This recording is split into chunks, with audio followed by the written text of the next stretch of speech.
1. Hello, hello, hello, everyone. Welcome back to my channel. This is Dr.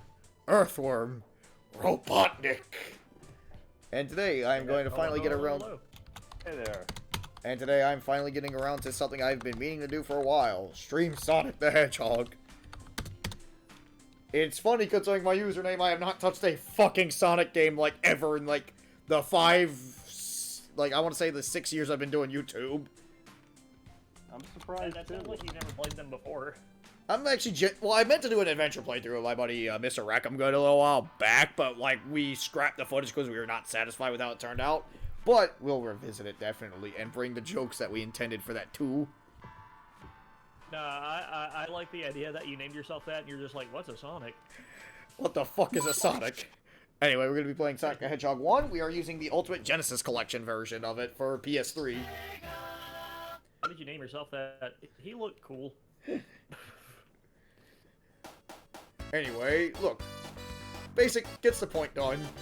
We're going to hop in. I will also say up front, I am not guaranteeing all the emeralds. Just gonna throw that out there. I will try my best to get them all, but I am not guaranteeing that I'm gonna get all the emeralds. Of course. I don't think anybody's gonna hold you to that. I will do that for Sonic 2 and Sonic 3, though, for sure, because you get Supersonic out of it. Yeah, like, because you get Supersonic. Yeah, you get Supersonic, that's what I was saying. I'm gonna totally do that because you get Supersonic. And because it's also way easier to, like, you know, retry all you want to get the emeralds, even though those half-bites suck ass. Yeah. Well, I mean, the big thing is, if you don't get it in the first game, isn't there, like, that screen after you beat the final Eggman that's just like, haha, I still have them? Yeah. Yeah. Like, you get, like, the good end, but the good end is just Eggman jumping up and down. Yeah, So it's just more like a slight change. Anyway, we beat the first level. Not too bad. Not too bad. It's funny how, like, the only level that lets you really blaze through in this game is Green Hill, because everything else, like, you slow down to a halt. Yeah, I get things alive. But yeah, these special stages suck. We're gonna get that out of the way. Most of the special stages... Let's just get that out of the way. In almost all Sonic games, most special stages suck ass. They are the worst parts of most of the games. Yeah, especially in Heroes. No, Heroes are fine, actually. I can beat Heroes special stages no problem, actually. Yeah, all you do is hold boost while Like- you collect the balloons. Oh yeah, Sonic cannot spin dash in this game either, which will make certain parts really awkward. Also, Sonic has like a really slow speed cap in this game, which actually feels distracting. But it's the first game, so you know, hey, they're gonna have to iron out some kinks. Can't really hold it. Growing pains. Yeah, you know, hey, if it's the first game, like, you're not gonna expect fucking greatness immediately out of it. Though there are some games where the first installment is the best, like Beautiful Joe. But that's the exception rather than the rule. Well, that guy already had other games under his belt, Yeah, too. yeah, that also, yeah, I was about to say, like, also, that game was made by Hideki Kamiya, who's made, like, other games like before Beautiful Joe, he made Devil May Cry. And he also... Another game, What Beautiful Joe. Yeah, I don't know why I did that. That was a fucking mistake. It's like Hideki Kamiya made Devil May Cry, and he made a few other games beforehand too. Like he directed Resident Evil 2. So like Kamiya's had like a lot of games under his belt, and also Beautiful Joe's a beat 'em up, which is a genre. Fuck. Dead. Yeah, that point. Yeah, we're not gonna take the risky area. That's rough, buddy.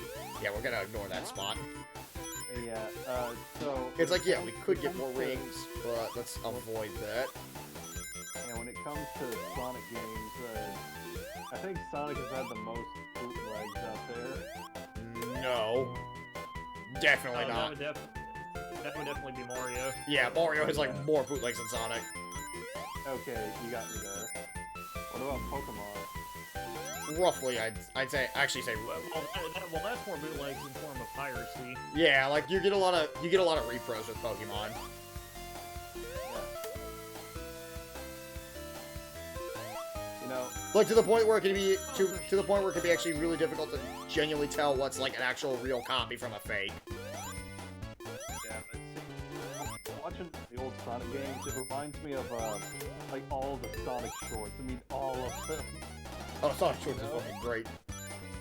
Yeah, and I'm surprised that they're still pumping out new content. Oh yeah, Sonic Paradox, they're still active, totally. Yeah, not as much as, you know, back in the Even back then, they still took their time. Yeah, I'm just waiting for them to wrap up the whole Sonic Heroes musical thing that they did. There we go, we got that extra life back. Because currently, right now, they're on the casino one. Alright, okay, so we're still getting casino polarity, good. Oh, made it. Woo! My dachshund is sitting right next to me, and she's all curled up like Sonic. Alright. Another special stage! Let's play more shitty special stages, yay! Okay, we're good down here. Go down here. Don't! Come on. Okay, Got wall climb like Mega Man X. Shit. Don't!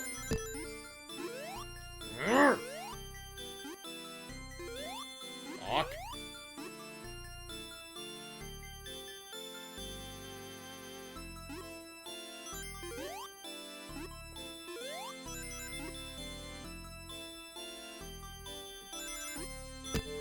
Oh, that was a close one. Ooh.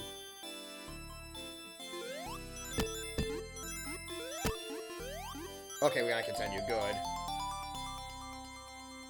We're gonna need those for a specific zone later in the game. Anyone that's played the game definitely knows what zone I'm talking about. You're talking about the Aqua... Yeah, Labyrinth. Labyrinth. Yeah, Labyrinth zone. Explicitly Labyrinth. Scrap Brain I don't need continues on. I can beat Scrap Brain no problem, actually. It's Labyrinth, and it's specifically because of the boss fight. Yeah, The boss fight is the worst. Which Eggman is that? Labyrinth Eggman. It's one where you have to, like, chase him. Like, you don't have to beat Eggman, but you have to, like, chase him as you go up before, like, you drown. Oh, that one. Yeah. Come on, get the fucking emerald. Get the damn emerald.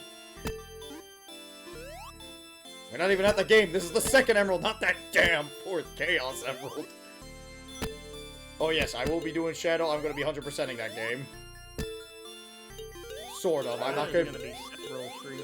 Yeah, that is not going to... That is going to be several streams. Yeah. Your entire channel will be nothing but Shadow. Shadow content. Just think about it, Jesse. Soon I'll become the Shadow Apollo. No, that will never fucking happen. Just think about it. A majority, like a good chunk of your content is going to be Shadow the Hedgehog. And I don't... Actually, no, I think 06 will be... No, actually, I think 06 will be quicker than that. Yeah, Of course it will. You can beat that game in like 5 minutes. No, you can't. Yes, you can. You can skip a good majority of the game, remember? No, that's Sonic Boom.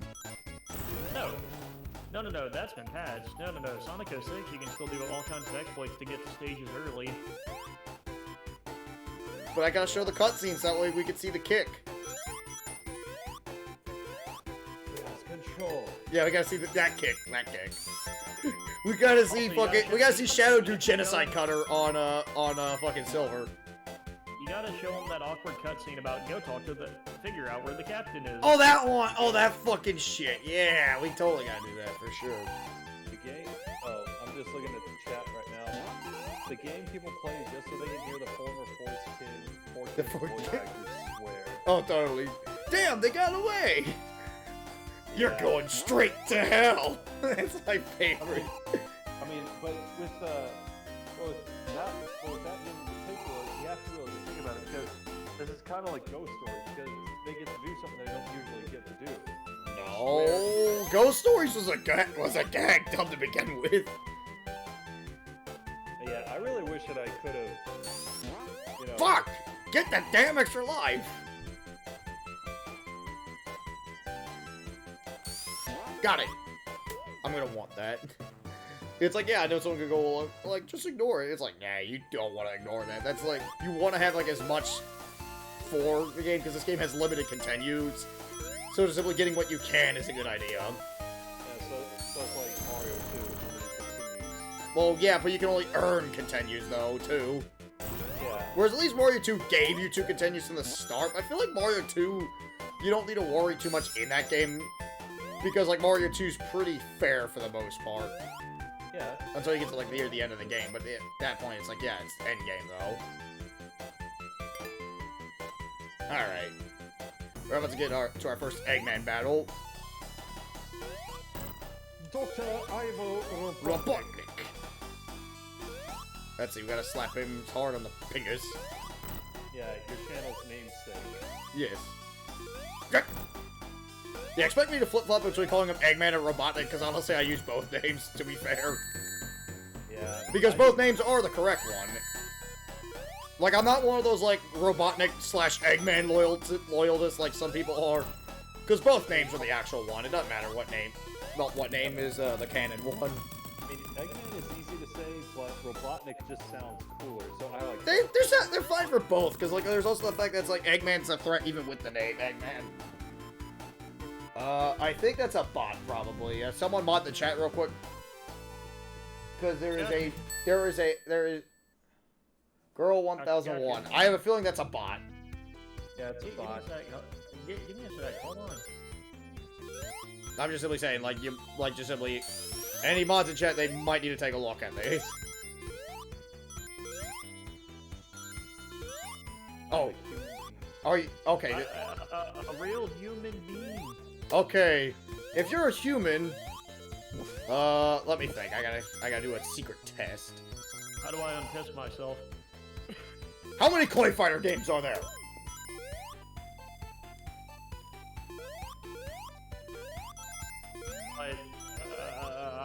I don't believe that it's real, though. That name I is know. really generic. Yeah, it's really generic, but let's test it real quick. If it answers my question correctly,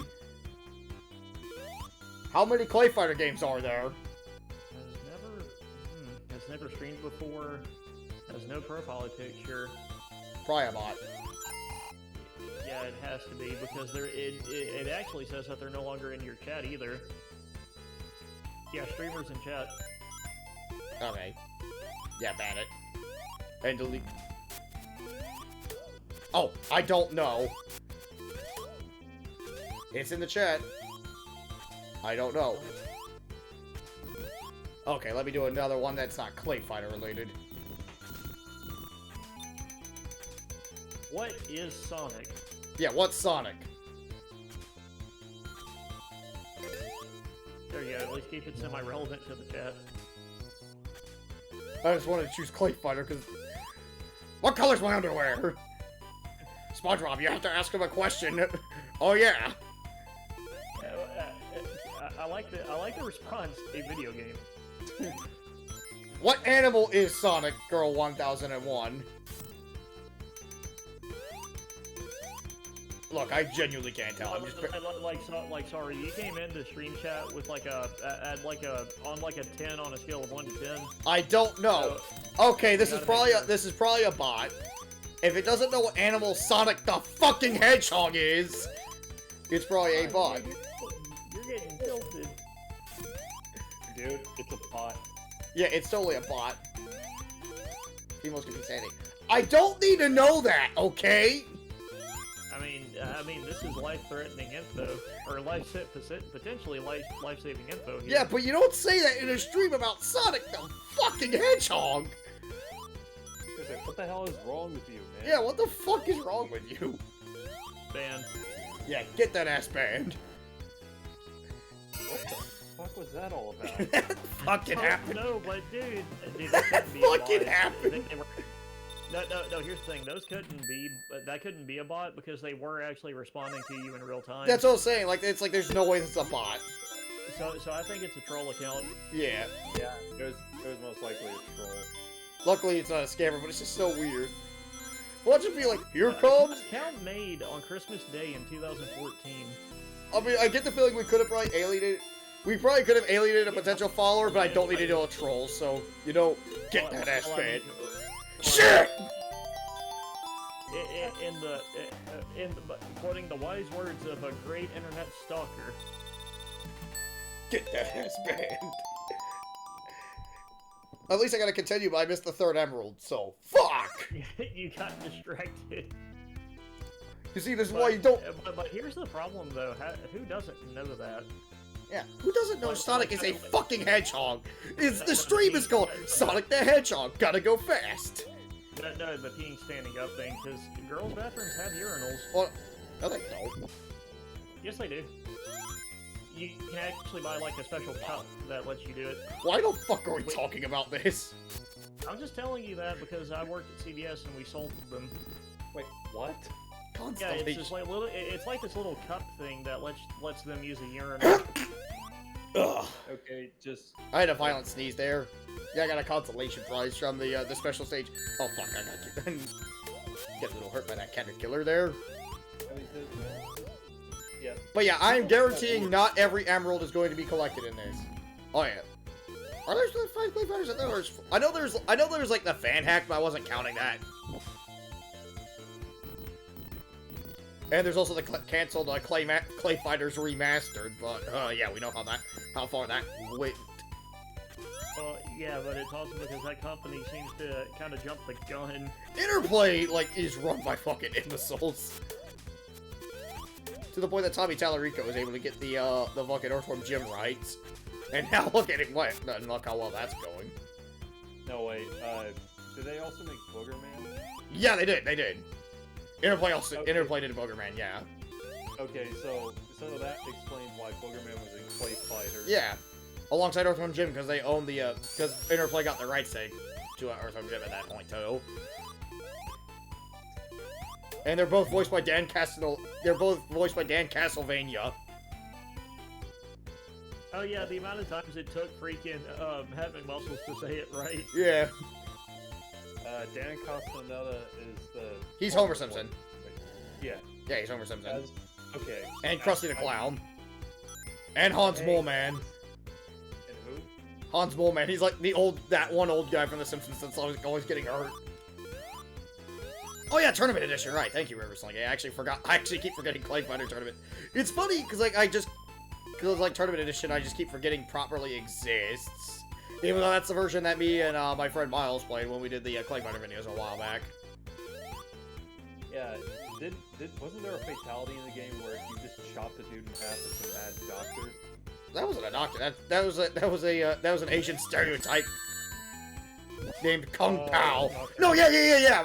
Dr. Clinton. Yeah, I did that too with Dr. Clinton. Right. I forgot about him for a second. Yeah, because I know that there was a fatality move. Yeah, there's the Claytalities. Yeah. Yeah, you're right. I forgot about him for a second. It's just the only one that me and my friends always think of is like with Kung Pao, just because Kung Pao is like literally the most fucking racist fighting game character of all time. Now, the African witch doctor doesn't do them any favors. Oh, oh yeah, because that's a Haitian stereotype. Yeah, he only speaks by going ooga booga. I would argue he's worse, because at least Kung Pao speaks. Yeah, but he speaks in like very accented English. Yeah, but dude, I mean, would you rather have him at They're least both speak equally words, bad. Let's settle on that. Like they're both equally bad. or the witch doctor just saying ooga booga? No, Hogan speaks slightly. Slightly. But his, like, spells when you do his projectiles and crap are just straight up gibberish.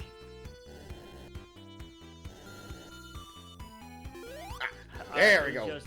That's just IMO, but I think he is Yeah. the worst. They're both like they're still both pretty bad. So it's like there's no. Yeah, but he's worse. Well, there was, well, speaking of bad fighting game Oh, characters, some terrible triplets. Those guys are disgusting. Oh, it's happened. Wow, wow, boys. terrible triplets. Yeah, the little kids. Those things are disgusting. Yes, happened. Wow, wow, boys. I was saying, I have to look this up. We're talk- Terrible triplets. They're called Zappa Wow Wow Can't be Boys. that- I mean, Clay Fighter, to be fair, was trying to be a joke, but honestly, Kung Pao, it just feels like the argument of it was a different time barely works for him, because that's like, come on, you know. Pow Wow Boys. Yeah, Zappa Wow Wow Boys. They're minions of Hunkin. And this is Clay Fighter, right? Yeah, Clay Fighter 63 2/3.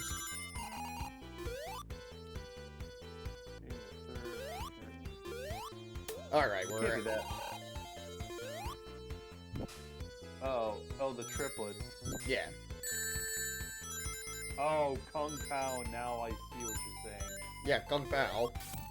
Oh. Look at the witch doctor. Oh yeah, And Hungun. the farthest grunt. I think of Mike, Blue, and Og. Oh yeah, the brothers Grunt. The gross show that. Oh, the pre-Ed and Eddie era of Daddy Antonucci. Yeah, that was the thing I was thinking about. Yeah, the brothers Grunt. That show's a fucking trip. The only reason that show came to be is because like fucking Beavis and Butt had to go on hiatus because a bunch of kids who were watching it and fucking them being stupid kids started imitating the stunts. Yeah, it's specifically when they said, "Don't try and what you see here at home, kids." Even though the They show's didn't not push intended it. for children in the first place, but you know, kids are gonna always watch it. That's just like an inevitability. Yeah, I watched it when I was a kid. Yeah, that explains my messed up sense of humor. Not really. Oh, but like I said though, you see Kung Pao. Now look at gameplay of the Witch Doctor and tell me he's worse. I need somebody to agree with me. Okay, I'll take a quick look since I pulled up the picture. And listen to him talk. Yeah. You know that also Hungun has like the dead chicken with him too. Oh, he's the guy holding the dead chicken. Yeah, Yeah. that's pretty messed up. Oh no, like I said, look up gameplay, listen to him talk, or try to. Which doctor? Hungun's the guy's name. How do Hungun? you spell it? Hungun. How do you spell it? Houngan. Where do I go? Where the fuck do I go? Oh, this way.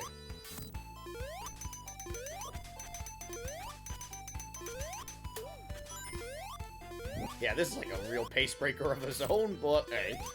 Ah! Oh yeah, he's right. River Slinky, he's voiced by Jim Cummings. Oh yeah, he's voiced by the guy that's the Terror Mask. Uh-huh. I love how Jim Cummings is the voice of the Terror Mask in the 2010 Splatterhouse game, and it's like completely... But I mean also, oh yeah, and he swears non-stop. Hey, I know this guy! Yeah, we're screwed. He's also Winnie the Pooh. Yeah, I love that. Yeah, imagine you see the Terror Mask in Splatterhouse and it just goes, oh, Father. I think like the other Jim Cummings voice that I really like is him as Dr. Robotnik in Sonic 10 AM, where he's like just genuinely intimidating as the Mad Doctor. Oh yeah, that super deep voice he does. Oh, sniffly.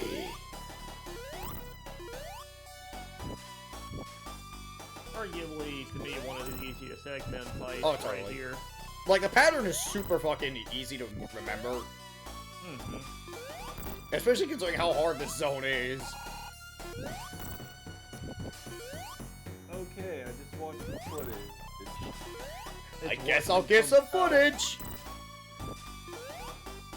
There we go, got him. It's worse than Kung Pao.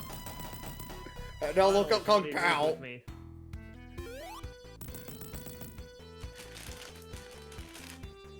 Wait, there's seals in Lava Land? Yeah, there were little seals in the pod in Lava Land. Yeah. Yeah, Jim Cummings was also Pete. Yeah. What? Oh, Big Pete from, like, Disney? Yeah, Pete from Disney, yeah. Oh yeah, he was beating a goof trick. Right. Yeah.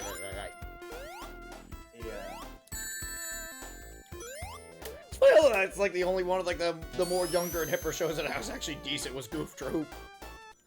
Yeah, Goof Troop was great. Yeah, Goof Troop's a good show.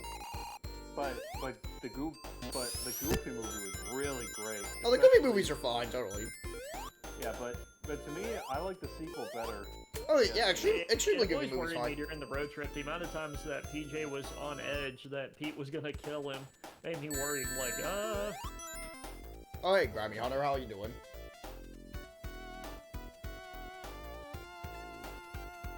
But yeah, I am guaranteed. Oh, okay, good thing I was rolling at that point. Gotta keep on rolling. Rolling. Ah! The Limp Bizkit song. Now I move hated out, the move ri- out. Back the fuck down. Back up. What you gonna do now? Jesse, Keep you know on. something I always hated though? What? For some reason, Extremely Goofy Movie has one of my most hated antagonists. I don't like people that are so smug. I hated the rich kid. Well, yeah, you're Yeah, like, supposed don't to. do You're people supposed to. around. They're the smug rich asshole. Of course you're supposed to Oh hate yeah. Yeah, but I mean, above all Disney villains, I hate him. him. He's the Yeah. smug rich asshole. Of course you're supposed to hate him. However, but there is one redeeming quality about him. Even though he was a pretentious asshole, and you know, even though He literally bribed Goofy to be on his team. yeah, but also he didn't forget about the bet, and he was willing to. Wait, Bradley was voiced by Kung Pao? Oh, Jesus. Yeah, Brett. Yeah, because remember, Kung Pao was voiced by Jeff Bennett. And that's, that's the rich kid, too. That's the rich kid, Bradley. Oh, Jesus. So we're talking about... So Kung Pao... Jeff Bennett. Kung Pao's voiced by Dexter's dad. And Johnny Bravo. Right. Johnny Bravo Yeah, was no, Jeff Bennett. we're talking about... We just started talking about the Goofy movie on a tangent, and then it came all back around to Clay Fighter. Yeah, because Clay Fighter is love, and Clay Fighter is life. I will petition to have Bad Mr. Frosty in Street Fighter V. Did he have a notable voice actor? In Bad Mr. Street Frosty? Fighter? Oh yeah, he was voiced by Jess Harnell. Holy shit, you're not wrong. Jeff Bennett voiced both Kung Pao and Bradley. He was also Dick Arlick in that one Powerpuff Girls Yeah, episode. it's like so we got a movie. Oh yeah, Jeff Bennett was also Johnny Cage in that one shitty Mortal Kombat animated movie. Kung Pao and Hungen.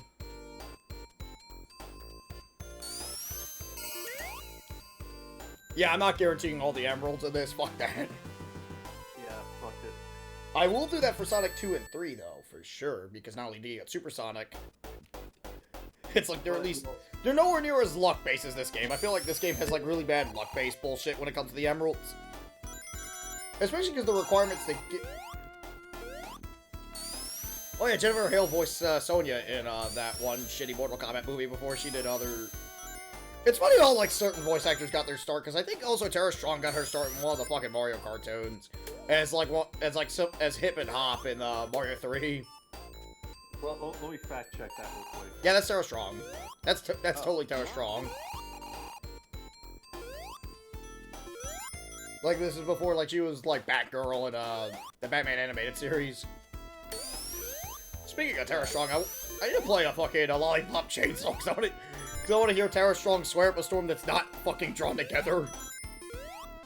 Yeah. Mainly because, like, Drawn Together, I cannot get into that show. Like, it's just, it feels like just too much shock value for the sake of shock value. It was fun to me when I was a teenager. It's like, some episodes are, like, there are some moments of Drawn Together, like, that are genuinely funny, but I feel like, other than that, it's like, it is the super most, like, depending on the episode I think I've ever seen. Oh, totally. Let me see. Oh crap, there's more Disney remakes coming. Oh, who's ready for Okay, the next tragic backstory of Eggman, where it's gonna reveal that that a hedgehog drop-kicked his parents? No, well, I mean... Actually, we can't joke about that, because that is kind of part of Eggman's backstory, though. That's more because the fucking military murdered his grandfather. Like, apparently Disney just dumped, like, their movie plans, and it's more live-action remakes. Of course. Of fucking course. Who's ready for the fucking shitty Emperor's New Groove remake, everybody? Actually, I don't see that on here. There's only a Good. couple of movies. Apparently, they're doing an Aladdin sequel. What? So we're getting a live-action remake of a fucking direct-to-video sequel. Good. No. This is a whole new story. But, Lion King 2, Bambi, Hercules. Hercules I can see working, actually, not gonna lie. Yeah, Hercules. Robin Hood. A sequel to Jungle Book. So it looks like their plans right now are just sequels to all the ones they've already made. Just don't put a fucking what's his name as Hercules for that one. A standalone Prince Charming movie. Just don't fucking put Kevin Sorbo as the lead role of Hercules. The Hunchback of Notre Dame. Okay, that one could Lilo and Stitch. Okay, that one could totally work in live action. Actually, not gonna lie. Lilo and Hunchback of Notre Dame, I'd watch it. I think the only one I could see them having a hard time with that would be Treasure Planet, but that's just specifically because I feel like that's a movie that wouldn't work in live action. Yeah, Treasure Planet was good. Like that was like live action Sword in the Stone plan. Ooh, that'd be a really nice fantasy movie to see in live action. That might work. Alright. We're gonna try to get more. The problem is, like, actually, we'll have to see. Like, because, I mean, I can see some live action remakes working, but the problem is just I feel like they're just. I feel like these are just simply, like a lot of them just simply don't work, but it's more because, like, just most of them just feel like, okay, we're gonna fix flaws that aren't really flaws, though. Well, I mean, Sword in the Stone was a flawed movie. Well, no. People really didn't like it. Oh, yeah. Well, no, that one would be fun. No, I'm talking, like, with Aladdin specifically, because, like, Aladdin's just the one I just really noticed, like, it's just, like, fixing stuff that doesn't need to be fixed, because, like, a lot of people go, okay, we're gonna fix how, like, Jafar can fool the Sultan. It's like, the point is the Sultan is an idiot, though. Like, Yeah, that's even... that was part of the king's charm. Yeah. Like, Jafar was able to trick the Sultan because the king was an idiot. Well, no, I wouldn't say an idiot. I would say he was overly trusting. Yeah, he's a poor judge of character. In fact, they even have a quote in the movie. It's like, "Don't worry, Jafar. I'm an excellent judge of character." And he's like, "Ha, yeah, right." Yeah, exactly. Yeah, but there's an actual quote in the movie about that, so it's just like, that's kind of part of the movie. Oh yeah, Home on the Range. I kind of forgot about that movie because... It's not good. Who's ready for live-action Chicken Little, everybody? That's a Pixar movie. No, that's not. That's Disney. That is Disney. That was yeah. made because, like, Disney was in danger of actually losing Pixar at that point. Yeah, that movie. That movie was ass. I think that, like, it's hard, like, I think that was, like, that's the one, like, most people can genuinely say is, like, the worst of the Disney animated canon, and for good reason. Oh yeah, Dan Castellaneta was also a genie for, Aladdin 2 and, the TV series. And for Kingdom Hearts also. Oh yeah. But you can easily tell it's Dan, because you could hear the Homer voice in that, too. Yeah, a lot of his outside of the Simpsons roles, it's really hard to not hear Homer. Depends. Like I don't hear him that much when he's Jim. Honestly, like when he's Jim, I feel like Jim. It's like he sounds like a good stock superhero, and it's easy to avoid like the Homer trapping. And there's also like him voicing Arnold's. I said most. Yeah, and then there's him as like Arnold's grandfather. Right? I was like, wait, that's Dan Castellaneta? Yeah, like whenever he actually tries to put on a different voice, it sounds. Oh, different. Dan Castellaneta does a good, like, actually has like a very good vocal range. Cause I was surprised how many side characters he did for The Simpsons, like especially for like one-off characters too. Well, I mean, I think. Oh yeah, Evil Jim is Krusty, basically. Yeah, right. Thank you, River Slinky. I love Evil Jim. He's like my favorite of the cartoons villains. Like, especially because I love how they actually play around with the whole the evil person is the evil counterpart is the opposite. Where, like, Jim's like, okay, since I hate losing, you must love it, so give up right now. And Jim's like, don't be so literal-minded. Yeah, just like the whole joke with, like, Scott and Nega Scott in the Scott Pilgrim movie. Well, no, that wasn't the joke. No, Scott, Scott and Nega Scott... No, like, with, like, Evil Jim was, like, Jim, but evil, but he was, like, he was trying to take over the world, and Jim's like, yo, I got an idea. I think you might love losing, because I hate losing, so why don't you give up right now? And he's like, dude, that's not how it works. I love the design of Evil Jim, too. He is just a generic evil twin. Well, yeah, because he was made in a radioactive photocopying accident. But he's got the goatee and everything, it's great. Well, he doesn't have a goatee, but he has, like, fucking crooked teeth, though.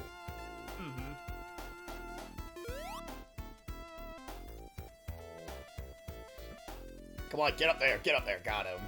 We're going down a rabbit hole of voice actors, that's it. Reminds me, like, one time when me and Cedric were doing the Okage LP, and, like, we just started looking up Speed Racer voice actors, it led us to find this weird Flash animation of Speed Racer that was made to promote the movie, and we're like, what the fuck is this? And it was good Flash, too. No, it was terrible Flash. Oh, it was okay, we never watched together. Yeah. Uh-oh. This is one that's all for Eggman fights. Yeah, I used to cut those to watch. Well, yeah, but it's simply, like, we gotta watch our step. Get him to come right. I want him to come right here.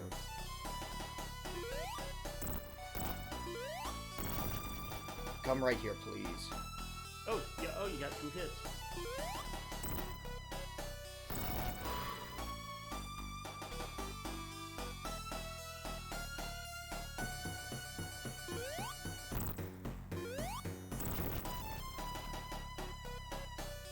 Got him. Yeah, we'll take that. You got him while you were taking damage. Whew. I win.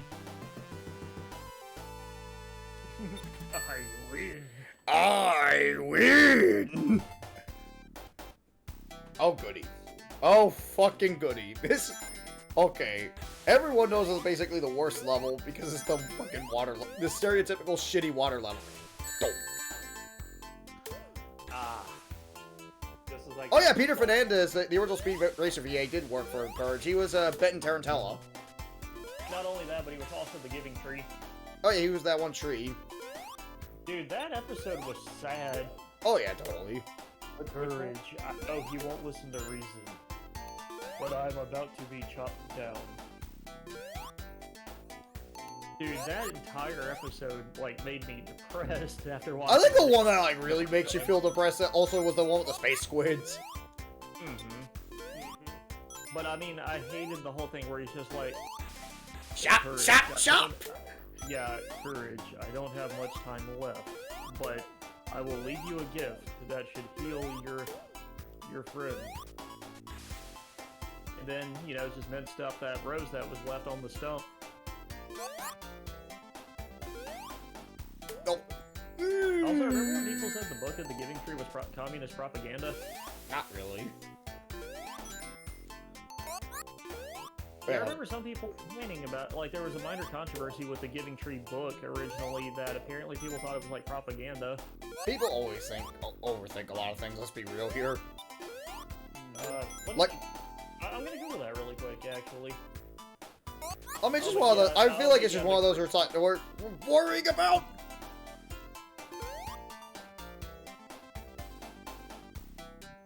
I was hearing a good Siva Gunner rip of this where it's Smooth from Santana.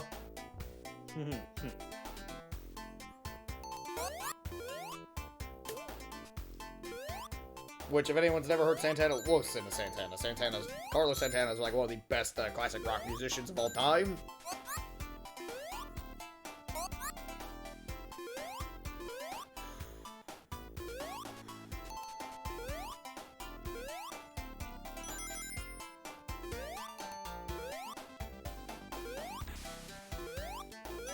Alright.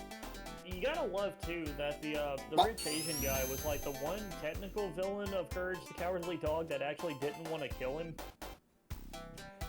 Watch where you're going, you fool! I forget what that guy's name was. D-Long. D-Long's his name. He was technically a recurring villain that would pester them in some way, but he was, like, the one villain who didn't show up to the dodgeball game. Well, there was only like 4 villains in there. They were the ones that were like all explicitly killed. Honestly, that episode was just a massive wasted potential for the villains that people actually wanted to see. But I love the deep cut of them having Cajun Fox. Like, I'm trying to remember, like, the... Cajun Fox. Cajun Fox made sense to me there. So did Cats. Yeah, but he, like, all of those other villains were either recurring or, like, very popular. I don't remember anybody who remembered Cajun Fox. No, Cajun Fox was a good villain. No, like... No, because Cats was the only one of those that were actually recurring. Well, Quack was there. No, oh yeah, was he? I Well, genuinely Quack do was not the remember. main mastermind. He's the one that proposed they turn on Eustace. Okay, he was. I genuinely did not remember. Because I know there was Queen of the Black Puddle, which died at the end of her debut episode. There was the fucking Foot Fungus, died at the end of his episode. Well, mostly died. No, he didn't. He spread to somebody else. No, he got to Courage's tongue, but that was about it. Well, also, it's explicitly said that that Foot Fungus that joined the League is a different one. Apparently, that's just a random, like, rash you can get in that universe. But still, it wants revenge on Courage. I mean, I know I shouldn't be overthinking this because this is Courage continuity after all. There's some. Yeah, but most of the time Eustace dies in every episode. No, they got him back. Yeah, so it's like, that's what I'm simply saying, it's like we shouldn't be really worrying too much about this. Like, I'm just simply saying I shouldn't worry too much about this. Went on like a JoJo-style adventure to get Eustace back. The fucking, the quest to fucking kill, damn it. Yeah, Queen of the Black Puddle is definitely the one that shouldn't have come back for that episode because she was trapped. I feel like the villains they should have used for that should have been stuff like Freaky Fred, I feel, personally. No, Freaky Fred got arrested. No, yeah, but he appeared, he cameoed at the end of the episode. So that's what I'm saying, or they could have used stuff like, they could have used like... He came to terms that he's a danger. He started to learn that maybe he needs to avoid dealing with his family. Sometimes I feel. Well, remember, River Slinky, she was also an enchantress, and Eustace isn't the smartest person. Yeah. He could have probably been seduced again. But they could have used like other villains. They could have used. I'm trying to really think of like what would have been a good villain. Like King Ramses could have come back. Imagine if they brought back the bananas. They could have used the Roach. The Roach would have been cool. No, the Roach was a friend. No, he wasn't. No, I'm talking about the evil. The Roach from the one that Courage in the Big Singing City. Yeah, you want to see what's behind that door? You don't want to know what's behind the door. That Roach. Yeah, I'm talking that Roach specifically. Briefs. Yeah, briefs. Yes, boxes. Briefs. Ah! Yeah, Swig. There we go. See, River Slinky. Swig. I forgot the name. Thank you, Swig. I mean, thank you, River Slinky. Thank you, Swig. That's your name now. You're now known as Swig. I love how we're barely talking about Sonic in this, because to be fair, this is Sonic 1. Everyone knows about this game at this point. There's not really much to discuss. River Slinky is now to be known as Swig. As my first decree, you should all refer to her as Princess Trunks. Oh, hail Princess Trunks!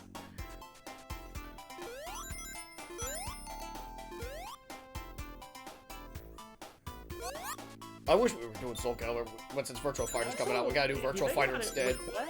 Like, King Ramses, kind of, but LeQuack and the Bananas are, like, the only two... like, I'm trying to think of people that, like, characters that actually have an on-screen body count. There's the zombies! Oh, wait, no, that's off-screen. Yeah, we know... Well, we know that he did at least. Yeah, because he was convicted as a serial killer that made snuff films. Yeah, so I would say that counts as on-screen. So we've got him, we've got LeQuack burning down the prison, which means definitely people died. Yeah, they were all evacuated. I see the parachutes. They're okay. No, remember he emphasized it when on the news broadcast that he killed people to burn that prison down. No, they were parachutes. They're okay. Conveniently empty building. Remember King Ramses did technically on-screen kill you. Oh yeah, but remember, he didn't kill you. He killed the thieves too. Remember, there was nothing left of them. Oh yeah, but well, I mean, like River Slinky said, he technically wasn't the villain. Yeah, of that episode. he was an anti-villain. He just wanted his stuff back. Oh yeah, and Eustace just refused to give it to him. The other one I was thinking about, like, nah, he's not really a villain. Is that one fucking is that Head? Spirit of Harvest Moon was what's it was called. The ultimate fucking nightmare fuel. No, oh, and the pigs, the diner pigs. They were actually pretty alright. Phil's vibing the Labyrinth Zone, we clearly see. Oh, wait, River Slinky, what's the name of that dude that would show up in those episodes? Like King Ramses and the episodes where they go into town where he's a police officer. The guy with the big red inspector. Mustache. He has a name because they said his name in one of the episodes where he's a police officer in their town. Ah, fuck, I pressed the jump button. But yeah, speaking of Mr. Firth. Okay. Yeah, speaking of the King Ramses episode, I have that on VHS. Oh yeah, because that was included on like one of the Scooby-Doo VHS tapes. Yeah, that's what I was getting at. Yeah, because I've seen a lot of YouTube comments about that, where like people like didn't expect the fucking fried grade A nightmare fuel that is King Ramses. So wait, let's go through a list of all the characters that have killed people in Courage. The Bananas were going to kill them, but they had never seen humans before. Are we talking? Quack definitely killed somebody. What about? Yeah, the eggplants didn't have enough time to kill anybody.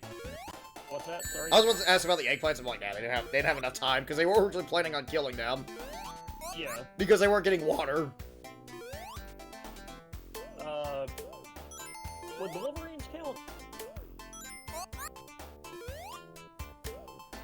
Yeah, would the Were-Wolverine count? Oh yeah, the weremole.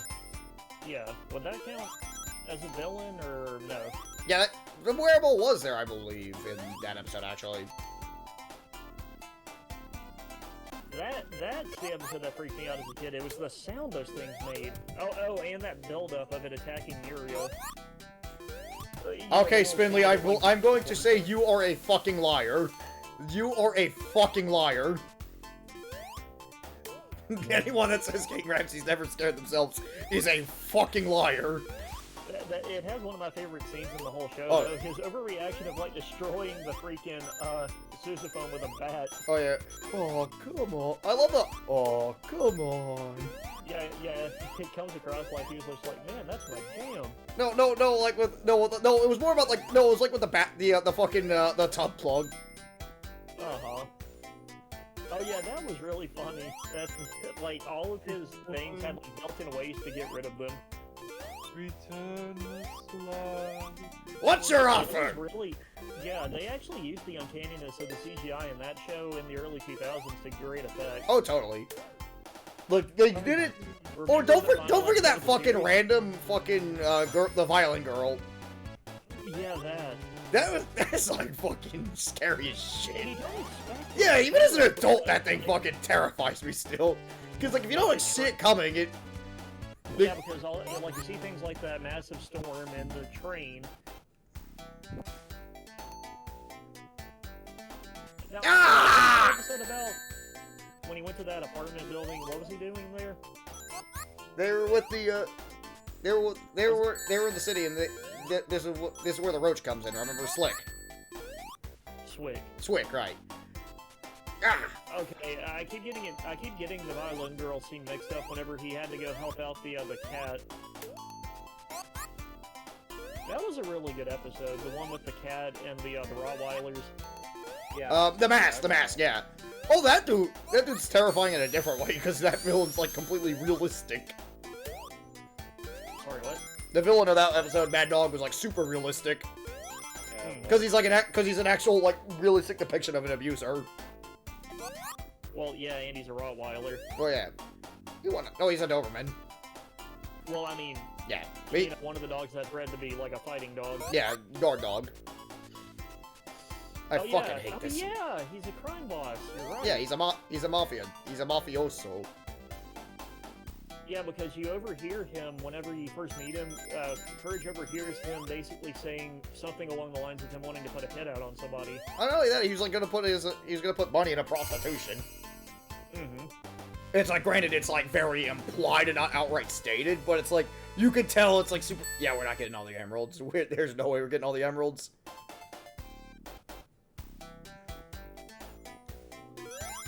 If anyone complains, it's more like, eh. Like, this is Sonic 1. But I can't believe the final episode had one of my least favorite moments. The, you know, the perfectionist. Mm-hmm. Oh, the teacher. The freaking, yeah, the second he goes to sleep, you're not perfect. Oh, the trumpet. That fucking fetus. Mm-hmm. That's why Virgil did the deed in DMC 2013. He wanted to prevent that. Now, what was the episode where, like, Eustace had that bugle and never got rid of it? Perfect. That's what that was? Yeah, that was the same episode. Because that's actually what started the episode, was that Courage broke the episode, and he's trying to make himself perfect. Also, Dr. Gerbil, that was a really bizarre episode. It's Dr. Gerbil's world. That's it, yeah, we're gonna go down here. Go and hop on them.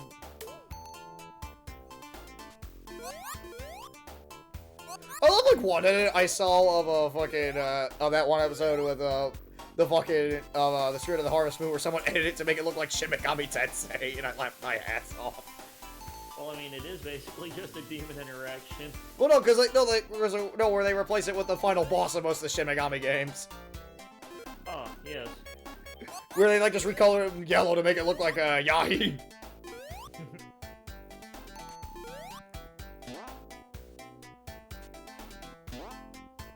I love that one LTG edit that someone did too. It's like, oh my god, this is perfect.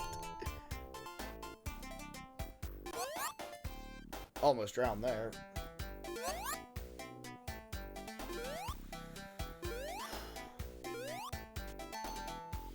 Okay, I should probably go grab the Shin Megami Tensei 3 Nocturne Remastered down the line. It's good. Yeah, like my friend Cedric saying, he's having a lot of fun with it, so it's like I might grab it. I imported it and told y'all it was fun. Oh yeah. Well, no, they fixed some of the problems too, so you actually get, you can actually. God, I forgot the Spirit of the Mattress. Oh, the Exorcism parody, yeah. The Exorcist parody. Remember when she gets her head cut off? Well, yeah, because it's a parody of The Exorcist. Can you give me a hand? Yeah, that was legitimately creepy as shit. Oh yeah, it's a fucking parody of The Exorcist. Do I need to say more? Okay, we're almost in the battle. I got 2 rings, so we're good. Some villains were more comedy. Shin Megami like Tensei the, 5 is already the announced. What are you Flan talking guy. about? Actually, the Flan guy's demise was kind of disturbing. He ate himself. Well, I mean, he ate his own product. Like, Uh-huh. Which in turn turned himself into Flan and Alright. himself. This is probably, in my opinion, the hardest boss fight in the entire game. Pretty much you have to follow Eggman in this rising chamber of, like, deadly water, and one hit will pretty much ruin your entire progress. Let's just wait for that to go up. Oh, I forgot about the episode with the lady who had the storm cloud that would change based on her emotions. I'm looking up a list of all the villains. I forgot about her. The lady that wanted to keep courage as her Pretty own much pet. you want to take this slowly... Made it! First try, awesome! Whew. you did it, man. Because I was doing a practice run earlier this afternoon to make sure I could get this ready, and it's just like... That was like the one where, like, I ended up burning through several continues on that part. Now we're at Starlight. According to the official wiki, that bugle is considered a villain. Really? I would love to see Penta Tarantella in the Uses Dodgeball episode, because he's the one that would actually make legitimate sense to want to get revenge on Courage. Oh wait, no. It counts it as apparently Eustace's bugle is attributed to the name of the fetus monster. Yeah, that's what it is. It's exactly the fetus. Or is Eustace's mallet a villain by that logic? No, because it's not sentient. Whereas the bugle was the fetus. That's it. I'm getting me mallet. The mallet is not the soul edge. Oh, the ulcer. Oh, I forgot about that dude. Yeah, he was the one that like forced people to like do performances for him, and if you failed, you die by getting dipped into acid. Oh, yeah, actually might. If we beat this game tonight, I might go straight to Sonic CD after this, actually. Alright. Yeah, that's what I'm going, chronological order. And the less said about the veterinarian episode, the better. Oh yeah, the episode like right before Perfect. Oh, you mean That the one dude's where, like super fucking evil. the one where he sent Courage's parents in the snake? Yeah, the preceding, the prequel episode. Yeah. I don't have Monster Hunter. I don't think we should have tips right now on that. And there are hammers, but yeah, there are. They're under the Switch X category. Alright. Go super... The Rape Fusili is the season 1 finale. Yeah, the one where they're like turned into puppets. Yeah, I was gonna say, that's the alligator that turned into puppets. I guess you could say he's a master of puppets. He's pulling their strings. Yeah, that one. Yeah, totally. At least we're able to get... Oh, fuck. Hey, like I said, I'm not getting... I'm not doing all the fucking special stages. There's no way I can do it in this. But, what was the other one I was thinking about? Yeah, I'll probably take a look at Sonic Colors Remaster, but I think for the marathon, I'm gonna probably use the original if I get to Colors in time. Like, if I get to Colors in time, I'll just use the original, because I do own a copy. The freaking, dude, the freaking, conjoined twins. The conjoined twins that, sewed Muriel into a quilt. Woo! Wait, there's the villain just... Oh, that did... Oh, okay. Wait, I can't believe they got away with this, and his name's even spelled correctly. The monkey that the bananas were getting sacrificed to is actually King Kong. Well, yeah, King Kong's in the public domain. Is he? Yeah, King Kong's in the public domain. Universal proved it a year earlier. Before, like, remember when they sued Nintendo over Donkey Kong? And Nintendo's like, yo, you guys said King Kong's in the public domain, and it caused them to win the lawsuit. I don't remember this guy, but Bluff the Blowfrog. That was a I'm looking at their villains wiki. Bluff the Blowfrog. I don't remember this. Bluff the Blowfrog. He was one of 17 villains that were not part of Ball of Revenge.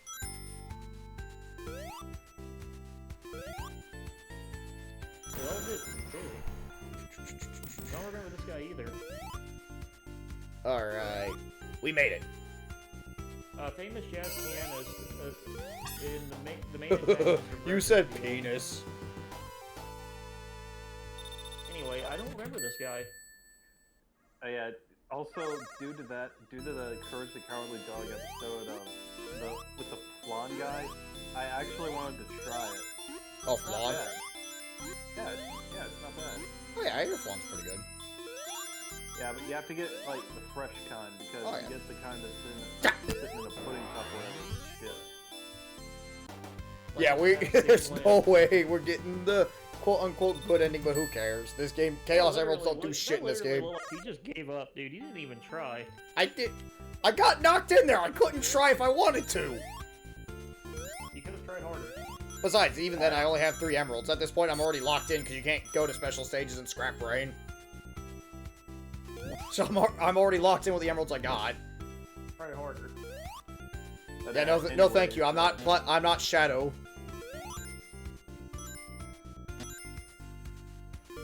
I'm gonna continue throwing shade at that game, especially when we play it. I traded that game to get Taco Bell money in. It was a good decision.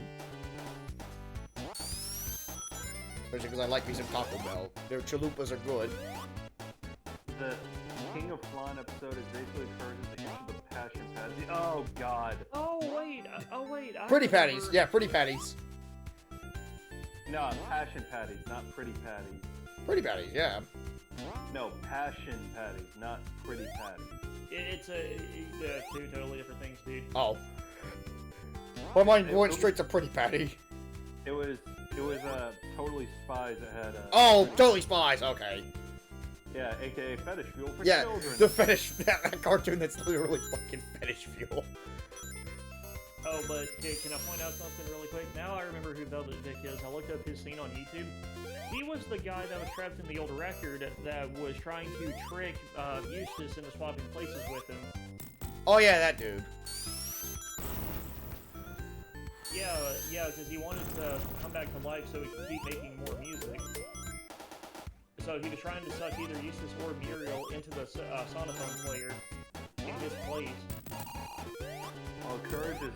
Oh, yeah, Courage is his nightmare fuel for children. Oh, totally. Totally Spies is Fetish Fuel for children. I mean, just... Like... You know, we never got the crossover between it and Martin Mysteries. They were done by the same team. Same team. Huh? Same team. Yeah, that's what I was saying, but because they aired on 2 different networks... Oh yeah, so we never got them in America. Right. Yeah, we never got the crossover episode because they were on Nickelodeon for Martin and Totally Spies for Cartoon Network. Well, I mean, nowadays, they're both airing on Nickelodeon. Ah! I mean, the whole show is free on YouTube anyway. Yeah, but would you really want to watch Fetish Fuel for free? I mean, It's the internet, dude. well, I mean, how you just phrase that? Think about your own question. Yeah, think about your... I'd watch anything for free, okay? Like, let's say they had... Like, if they fucking had X-Men The Last Stand for free, I'd totally watch it, because, like, that movie's a piece of shit. The way you worded that is just like, yes, I'll watch a man die.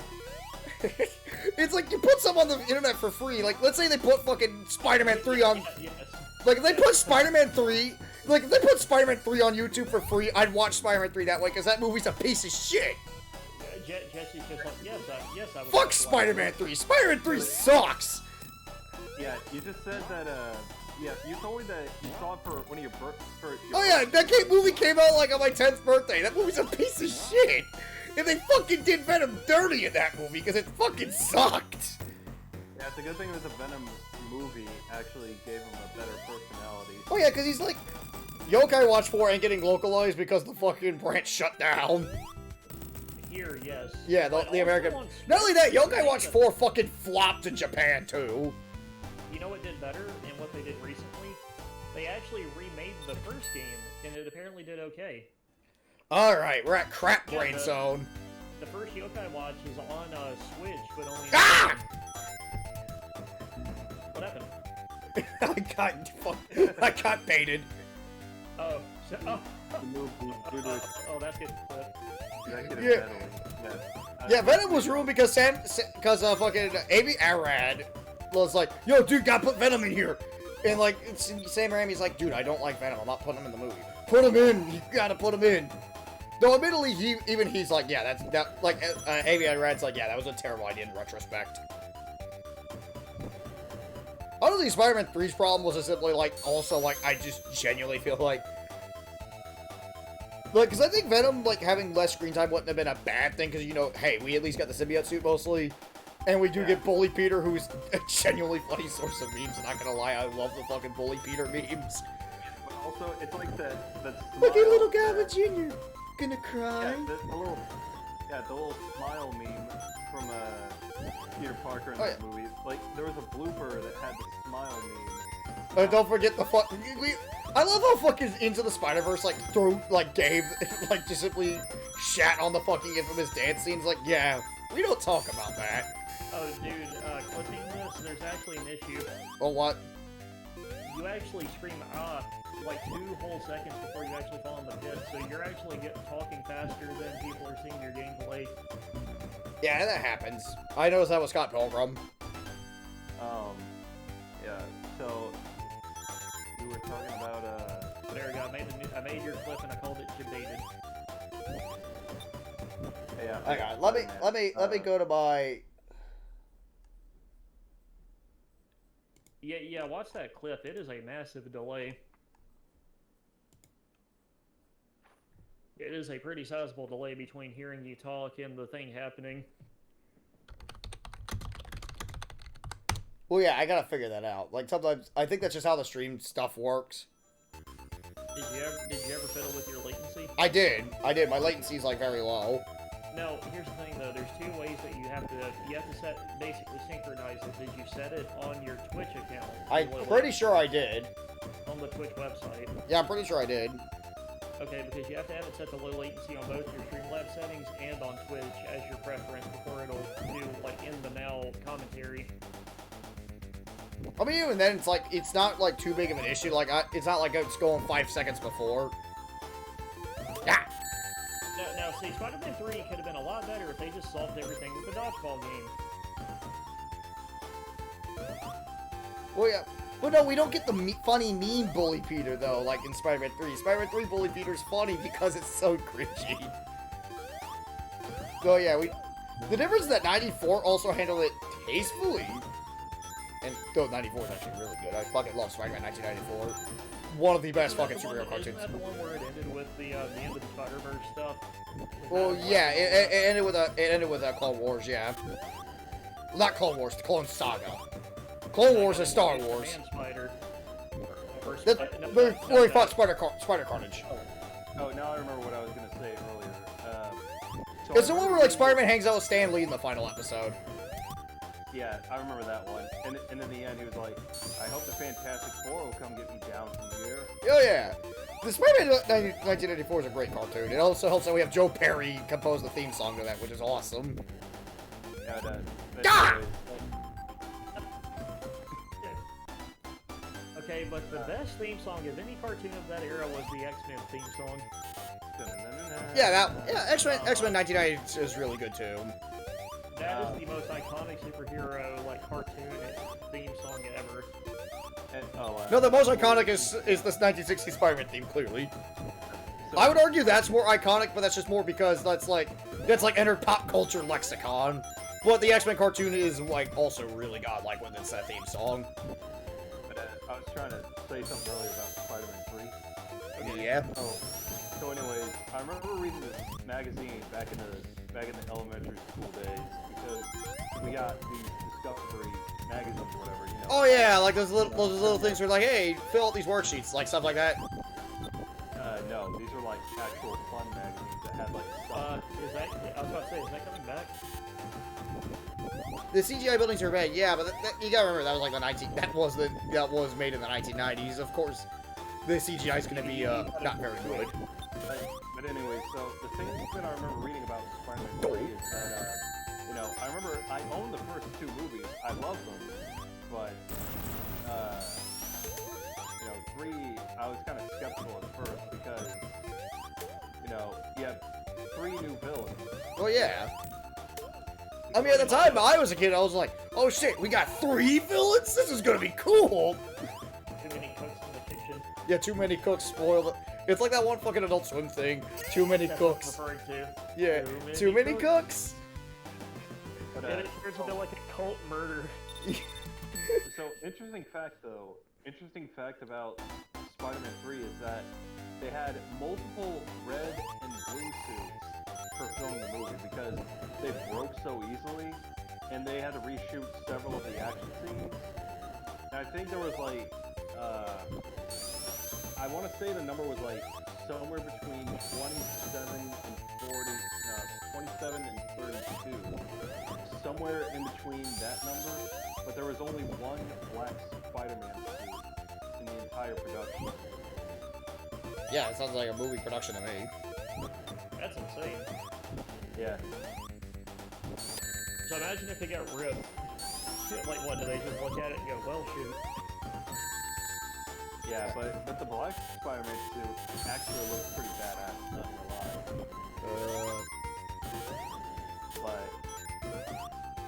But the whole symbiote thing, The suit was made out of symbiote, though, that's the thing. yeah, I know, but would you actually want it The way you worded that, Jesse, sounded like it was made like that in real life. Like, yeah, it was They got an like actual alien life form in real life to make the suit. Yeah, exactly. I mean, the thing is, Peter didn't know the suit was alive until he found out, until it was, like, nearly too late. I'm talking about, like, the movie, like, freaking... God, what was Peter's actor in that? Tobey Maguire. Yeah, like, imagine he just shows up... Oh, my God. Imagine he just shows up to film and he's like, okay, you're gonna wear this alien. Like, aliens exist, kids. What? And then they wiped his mind after the production was over. They give him a forbidden beast. Tobey Maguire has to sacrifice his eyesight to control the Venom symbiote. No, Venom is sentient, he could. Yeah. Yeah, like, Tobey Maguire. And then fucking Kristen Dunst has to, like, be imbued with Angra to, like, fight, and they fight to the death while still in the dark place. So, would you actually want the symbiote, though? No. No. Well, actually, no. Like, Flash can use the symbiotes, right, in the comics, though. Like, because remember, Flash becomes Venom. There's still that risk. You sacrifice our lives. That's Guilty Gear. Remember, eventually, if he's lost it, they take over. Well, yeah, no one can Yeah. control the symbiotes. That's the same in the PlayStation game. But what I also like is, you know, I saw the Venom 2 trailer, and Venom was just cooking breakfast, or whatever, and it was just the funniest thing I've ever seen, because, you know, you just see Eddie just, you know, pouring milk in a cup for juice, and then Venom's making a smoothie and he's making like an omelet or whatever, and it's like the little tentacles just flying around. They're just chop, chop, chop. Putting the mushrooms in the pan or whatever. It's just the funniest thing to me. Fucking Tobey Maguire getting a forbidden beast. That's like, we need to have like more lore like that with actors. Yeah. Okay, and then fucking what's his name? William Dafoe is like converted into a gear. Oh yeah, Kurt Connors was supposed to be. Yeah, because we were supposed to have Kurt Connors become the lizard. Right. Thank you, River Slinky. I love how we're talking about everything not Sonic related. It's the best.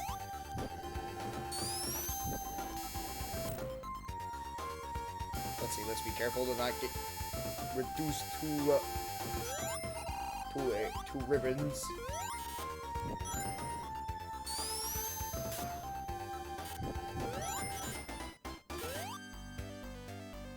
Ah!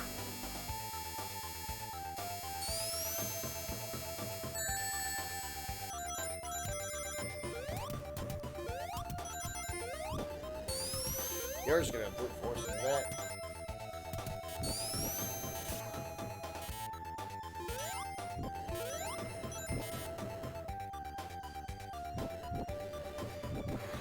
Just gotta be careful now.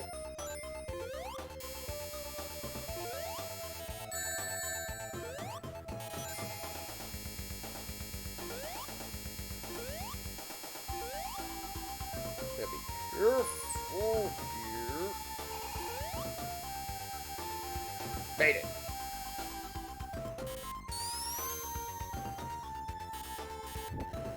Ah! Alright, so here's something for you. Okay, good. The fire stopped. Are we near the end? Please tell me we're near the end. Get up here. There's a piggy.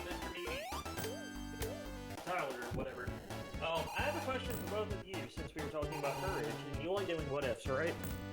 Yeah. Who was worse in courage by their actions, Eustace or his mom? I'm gonna say his mom personally because, like, she's kind of the reason why Eustace turned out the way he did. I'm not saying that purely by the actions that they did in the show, not by how he raised him or whatever. Yeah. Their actions that were shown on the show. Yeah, actions-wise, Eustace's mother was pretty bad. Yeah. All right, we beat it. But Eustace almost killed Muriel by chopping down the tree. Actually, that's horrifying because even the tree tried to warn him. He's like, I am the only way that she can become better. And he still wanted him to be chopped because he thought chopping the tree would make him manly. There we go. Eggman laughs like a dick. Now we gotta go through Crap Brain Zone 3, and of course it's fucking Labyrinth Zone, as we know. Like, I would argue his mom. Enjoy the Totino's pizza rolls, Sonic! You can beat the Totinos. What a weird, like, joke for that episode. It comes across like he was sponsored, but it wasn't. Oh, you know Terminal Montage too? Yeah, but that came out of nowhere. Like... I mean, who doesn't love pizza rolls? Let's be honest. I don't. I prefer bagel bites. Yeah, but I will say that I can't do pizza rolls. Like either come out as too cold or too hot. There's like no in between for me that makes them good. Well, look, here's the You're thing. missing enjoyment, my friend. But here's the thing though, with pizza rolls. The only good ones are the cheese ones. Because We'll fight you on that. Combination is the best. Like I like bagel bites. Bagel bites is good shit. okay, but hear me out. And this is from a chef's perspective. I will not. You're speaking treason. Yeah, you're talking to another chef here. Okay. Okay, Jesse. Ah! I got See what happens when you talk trash about pizza rolls? Just go over that cliff. But anyways. All right, we beat it. We beat the level. So basically, We made it to Final Zone. Creative name? No. alright, so we had these pizzas from DiGiorno. It was meatball marinara, and it was you know, it's like small little meatballs on top of the pizza, right? Yeah. Throw it in the oven, cook the meatballs and the cheese, perfect. But my family members, they love extra cheese on the pizza, but I absolutely hate that because they poured it on top of the meatballs, so the meatballs didn't cook. And that's the problem with, That's kind of sus. Thank you. But how do you screw up a pizza roll? You'd be surprised with how some people can do. Dude, I went to a place that screwed up fucking nachos recently. How does that happen? How? It was the worst nacho plate I've ever had. It was like, I've had gas station nachos that are like way better than this. Why? It's just chips, cheese, and beef. That's just 3 simple It's things. not hard to make nachos. How do you fuck up nachos? Better I just, okay, so I remember I went to IHOP, or not IHOP. Like Taco Bell does better nachos, and that's like inauthentic Mexican food. But But those fries they make are godly. Oh yeah, no, Taco Bell is good. I'm just simply saying, you make worse nachos than a fucking chain that specializes in cheap, fast Mexican food that isn't even remotely authentic. I forget who made this joke, but it was just like, Taco Bell is the Mexican food that real Mexicans won't even eat. I forget who said that. I want to say, was it Gabriel Iglesias? No. I really like that. It makes me think of that one joke from a Beavis and Butthead, like in the episode No Laughing. It's like the only Spanish you learned was from what you guys learned at Taco Bell, and Beavis can't even get that right. Well, no, seriously, that's a joke that I always remember, but I can't remember what comedian I heard it from. It was either Gabriel Iglesias or like Daniel Tosh or somebody from Comedy Central. Early Sonic lore, I wouldn't mind discussing, but I feel like I need to have my friend Cedric with that to really ensure that we're like super accurate. And the second you mention it, it'll pop in out of nowhere. well, anyways. All right, and that's Sonic 1. Woo! However- I've got my stream going as well because it's time for me to. Finish at the right time, but I might do some Sonic CD. Would anyone be interested in watching Sonic CD? Because I got plenty of time. Yep. Alright, down. Yeah, I'll go do Sonic CD. Alright, let me go and update my Twitch thing that we're about to do Sonic CD. You know my favorite character in all of Courage? The fortune teller lady. Oh yeah, She would give him advice, but she really didn't care if he lived or not. She was like, let me guess, it's the stupid one. Yeah, she always referred to Eustace. Anyway, we're gonna watch the credit scene. Yeah, Shirley's her name. Jim juggle those Chaos Emeralds. So, like I was trying to say earlier, so, yeah. Sound it out.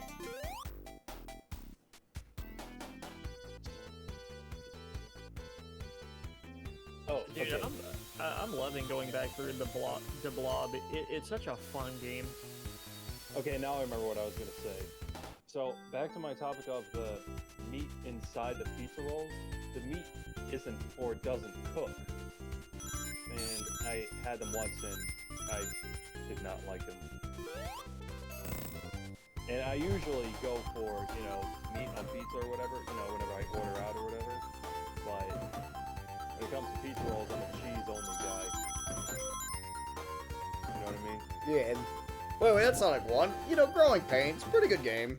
Worth playing through. Yeah. Yeah, it's the basic foundation of what made the series. So Yeah, it's a pretty good game still to play through. I'd say it's worth a playthrough. Yeah. Special thanks, Fujio Papa. I think I mispronounced that name super bad. I apologize.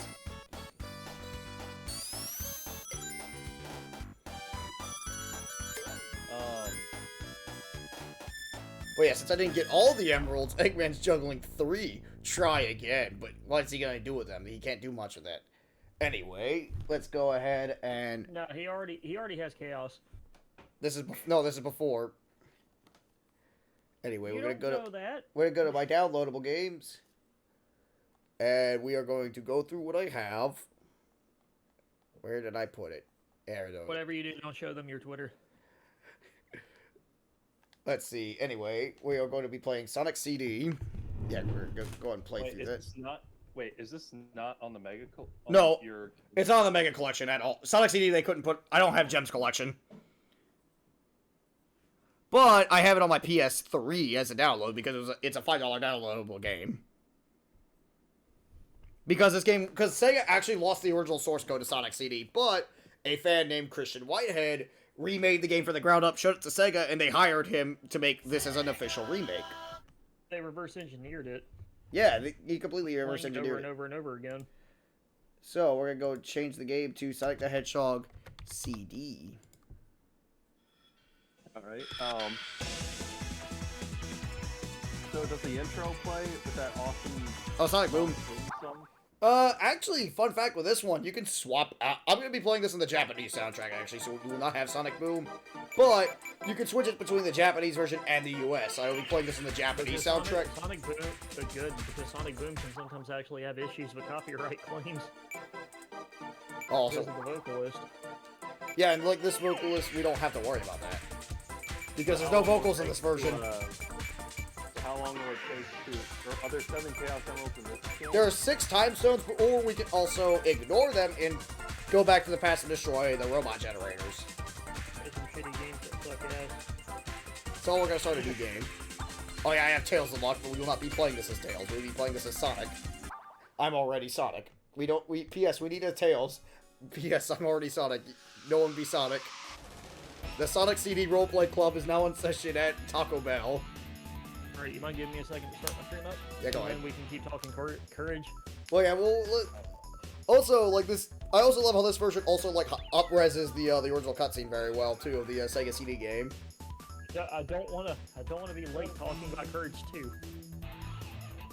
You're too busy talking about Penis 2 to be late to talk about Courage. Alright, continuing on through my playthrough of the Gotta go fast. Gotta go faster, faster, faster, faster, faster. Oh yeah, if you're wondering who is narrating, it's my buddy in his other stream, Dr. Earthworm. Yeah, I'm playing Sonic CD right now. I just finished Sonic the Hedgehog 1, and I decided to throw Sonic CD in there for, like, a good extra bonus. And it's me, Mr. Meaty. Because Sonic CD is a decent game. It's not my favorite in the classic series, but it's worth a playthrough, I I like figured. how that's just like, it's him.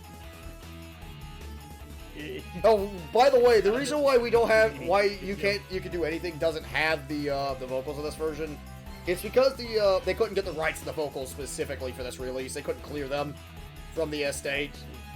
Oh, that's kind of cool. Your shoutout tag already says Sonic CD. Yeah. Oh yeah. I wouldn't change the games. So who did the animation for the Sonic? The same people that did the Sonic the Hedgehog OVA. So we got Palm Tree Panic. Oh, I would love to see the OVA upscale like this for this thing. This is what I was alluding to in the first part. I'm not a big fan of trying to fight these tanks. Oh yeah, that and also I'm playing this version because you also get the spin dash in this too, alongside this feature. Oh, but dude, the PS5 loads so quickly. I can't even load up all of the comic book panels in time. That's it. I gotta find the pattern. Okay, this is I gotta remember where to set up the time travel. Restore the mighty Chroma Dam. Made it. But Got that's it. the news. Okay, now we get to go to the past. Okay, so question. Yeah. So when it comes to getting the time stone, is it like You go to the special stages if you want to do the time stones. But they're completely optional in this game because another way to get the good ending is to go to the past and look for the robot generator. Which is the special stages. Oh yeah, the special stages in this game aren't too bad. I'll try to demonstrate one because they're actually tolerable in this game, believe it or not. Yeah, because I was thinking, are they like Sonic Manias or what? Yeah, completely. They're kind of like Sonic Manias, which this team eventually went to make that game, which I definitely am going to include Mania. I'm going to make that Actually, I'm gonna make Mania the final game of the marathon, personally. I'd rather end it on I Mania. thought that was the plan. I Yeah. thought you were going by, like, release order. Well, yeah, but Forces came out after. But since Mania Plus came out after, I'm gonna go by that logic. No, Mania Plus was the initial release. No, Mania Plus was not the initial release. Mania Plus is the updated one, the one that it gave the physical release. Speaking of Sonic Mania, Oh, yeah. there's a mod out That's there. like it's like saying a fucking Turbo. That's man, Street Fighter 2 Turbo, guys. That's like the initial release of Street Fighter, huh? No, well, no, here's what I'm thinking. Here's what I was thinking of. I was thinking of the physical release. Yeah. That was that's the only release we had of Mania that was physical. Because Mania was digital only originally. No, they did do a Mania. Like, Mania Plus had a physical release, and then for some reason later they released Mania by itself physically. Oh yeah, because you could get it with the other stuff. Right. Yeah, what I was trying to say is that there's a mod for Sonic Mania that replaces Ray with Mickey Mouse, Knuckles with Donald, and Goofy Where the as fuck do Mighty. I go? I mean, the Donald part it's pretty much been semi-completed, like about 98%. Yeah, see, like I was saying earlier, the levels in this game start to get kind of short. Oh, the game's the later in the game oh. you get. Yeah, the levels design in this game is like really short too. No, No, I thought you were talking about Sonic CD for a second because I was about to segue into that. Yeah, I know you're talking about the blob. The main bulk of this game is that a lot of the levels you're going to be exploring to find those fucking robot generators, though, which kind of is a big reason why this game is nowadays a little bit more divisive. Like, personally, I think this game's worth a playthrough. Personally, I think this game's worth a playthrough. Oh no, get rid of the future thing. I don't want to travel in the future. Just slow down. Yeah, no, I have to get the thing. Because another thing why this game's also not as light is because of the time travel gimmick. There we go, got it. Whew.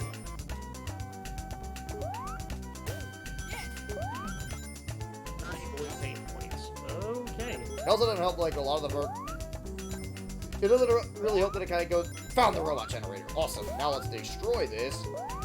If you destroy all the robot generators, that ensures a good future for each zone.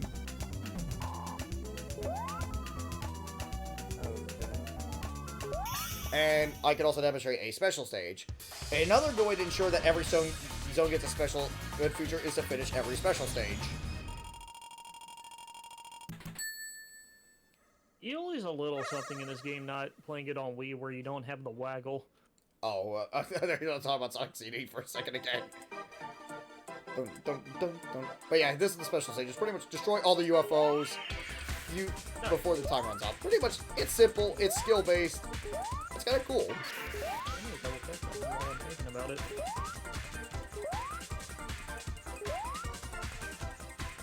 Oh. Yeah, this is basically the special stage. They're actually fairly well made. They're not my favorite. They're actually pretty alright. It's like they're competent. Oh, I never did fully upload that. Okay. Yeah, I decided to just play this as just more of a simple way. It's like, hey, we got a short stream. Otherwise, I feel like, you know, I'm down to play some Sonic CDs. I feel like might as well get it out of the way. That way, I can actually move on to more games in the marathon. So I can also click. I'm not going to worry too much about succeeding at these special stages because I'm going to go through the work and just simply, you know, restore the futures. Because it's not really that hard to do.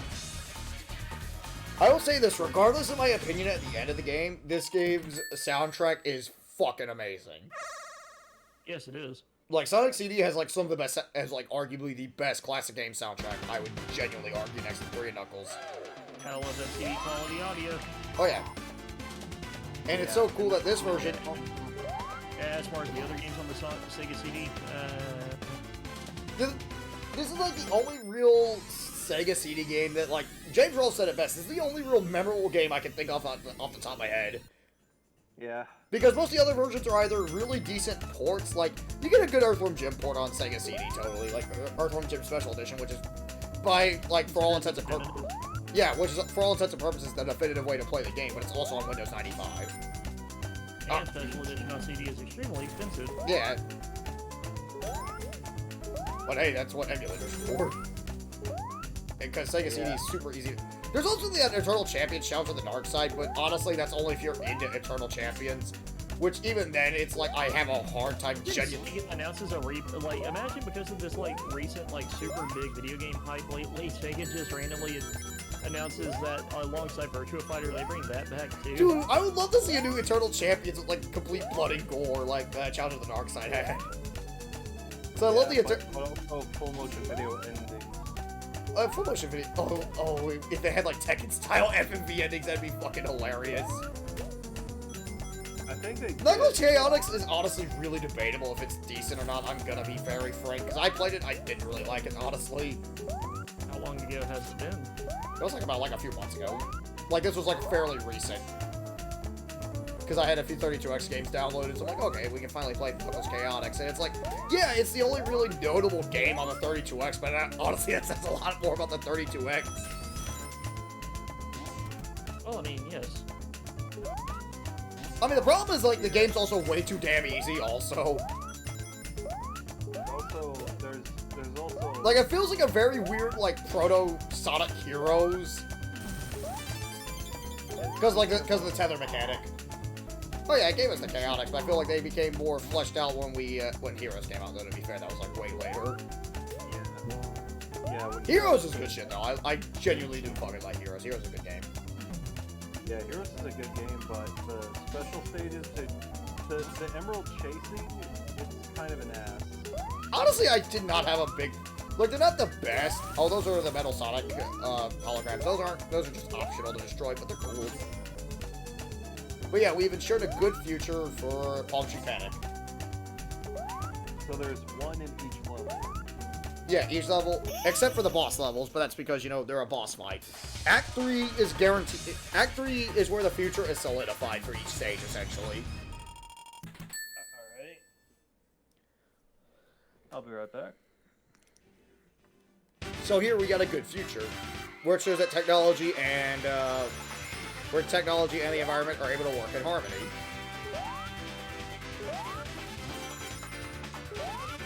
That's opposite of how it does in the modern day. Well, yeah, well, that's what the bad futures are. This shows what technology could be used for. I'm talking about us. Yeah. I know, I'm talking about us, which is, yeah, that's a bad thing. That's what it ends up being, but that's because, you know, fucking corporations are fucking stupid. Yes. That's what Ratchet & Clank told us.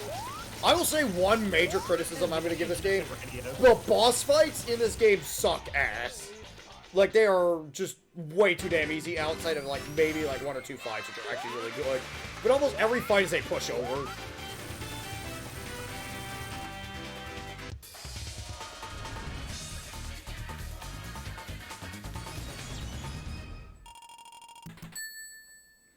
Oh yeah, fun fact, this game also marks the debut of Metal Sonic and Amy Rose. I'll be talking about what games debut which character from now on, because each Sonic game has a tendency to add new characters. So as you can see here, here's Amy's early design. Seems a little different than what everyone knows. And now we have Metal Sonic Psycho Crusher, Psycho crushing through that spike. And here's Collision Chaos, the obligatory pinball zone. Oh yeah, the boss music in Japanese is dope. Totally. I will say there is one fight I do genuinely really like in this game, but it comes over like near the end of the game. I know what you're referring to, probably. Oh yeah, totally. You know what I'm definitely referring to. It's referenced in Mania. Well, it's referenced in like all the games. In like a lot of the games, because they reference it in Sonic 4. Which I will be playing Sonic 4, much to many people's dismay. No, it's only episode 2. No, episode 1. Episode 1 had iffy physics, but 2 is where people really seem to say it fell off. Oh, a lot of people fucking hated episode 1 too. But I'll be playing that via the Steam releases, honestly. Because I'd rather buy those, because isn't Summer Sale about to come out like next month? You can actually see a schedule. Like, they posted a schedule of it. Even then, like, those games are, like, not even that expensive to begin with. I'll just buy them on Steam. Or you could buy that entire Sega pack. I don't need the entire Sega pack, because I already have a lot of Sonic games on my thing anyway. And then would also ask what version of Generations will I be using. Jesse, remember on Steam it subtracts. Oh yeah, it subtracts, right. I'm so used to buying stuff on console. 50 points of yellow to break this prison. Even then, I don't need the entire Sonic stuff. Yes, you do. I already own them on a lot of other consoles. Then again, this is the same guy that owns like 5 copies of Guilty Gear 1, including an actual PS1 copy. So I went out on my way to... I will say, like, please don't buy Guilty Gear 1. Like, don't be like me and buy Guilty Gear 1 on the PS1 unless you absolutely want it, I will say that. Like, if you want to play Guilty Gear 1 and see... Okay, so that's where the robot generator is. It's right there. I just need to figure out how to get here. And I'm standing on top of the Ink Soldier.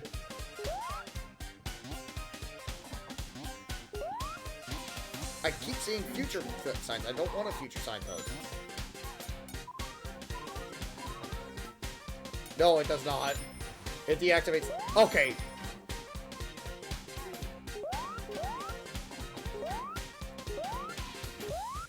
Don't. Made it. Oh wait, did I the part where the Metal Sonic swooped in? Yes, you did. Yeah, because the Eggman's first boss fight was fucking pathetically easy. 100 points of any color to open this prison.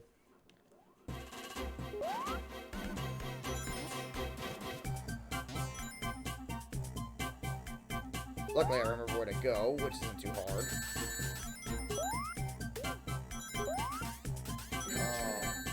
So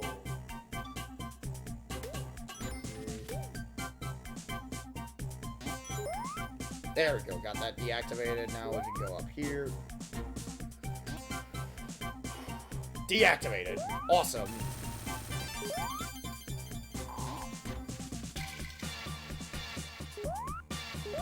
Nice. But yeah, pretty much time travel is like the big gimmick of this game. Okay, a new challenge by Dick. Honestly, it kind of works, but it makes this game... Like, this is one of those games I feel very mixed on personally, like, because of that. Like, it's not a bad game to play, but it's just like...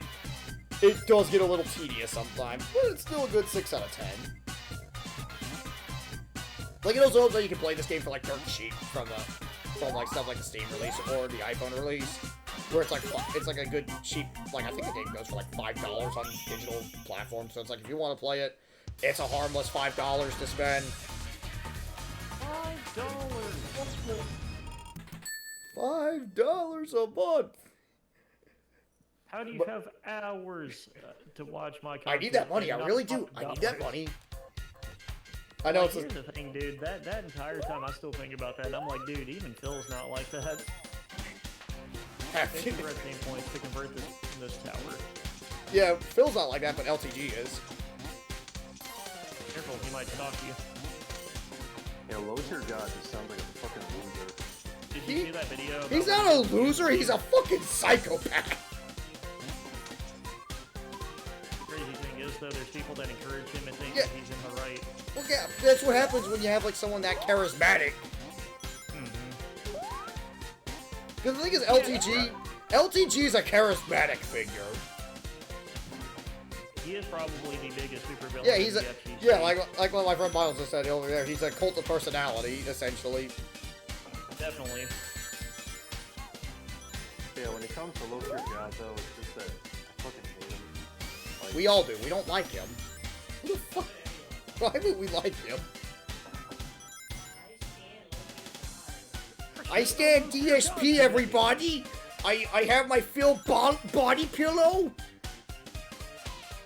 We're shitting on LTG today. Yeah! Shit all over him! We watched Maximilian, dude, he's great!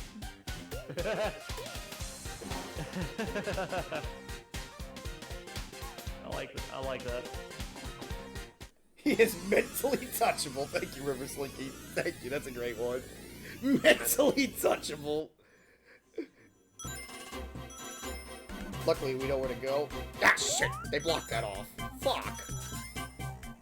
Artie hasn't been in this level yet. But yeah, right there is where we need to go. So this is definitely a more Biff and Professor-centered mission. But the thing about the blob though. This game's so short. Do I want to go for the optional challenge, time challenges that unlock in each mission? Like they're really like this game is like super short. How do I get up there? Is my question. I need to figure that out. Yeah, sure. I'll go for the optional challenges. Why not?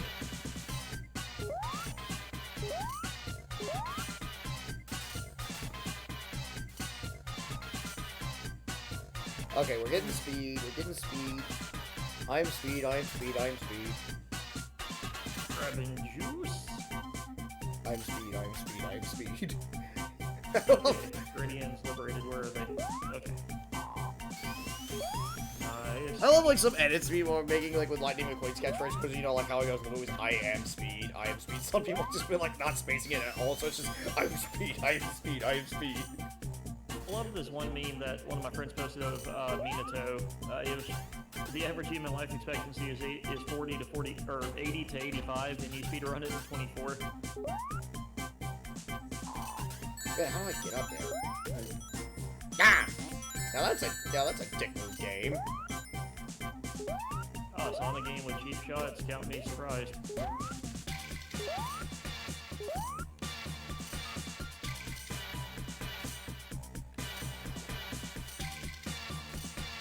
A big paint pot. To get 30 additional paint points, but you have to slam them. I love how we got Phil vibing to the music because this game has a fucking amazing soundtrack. I need to have him vibe into this. This music's great. You want the GIF? I can send you the GIF. Sure. I think it's actually like just type in DSP GIFs. It's like the first GIF that pops up. Because, really quick, did I tell you about the main mechanic of the blob? Can't say that you have. It's how the background music works. At the beginning of a stage, it'll ask you how you want your music to sound. Okay, cool.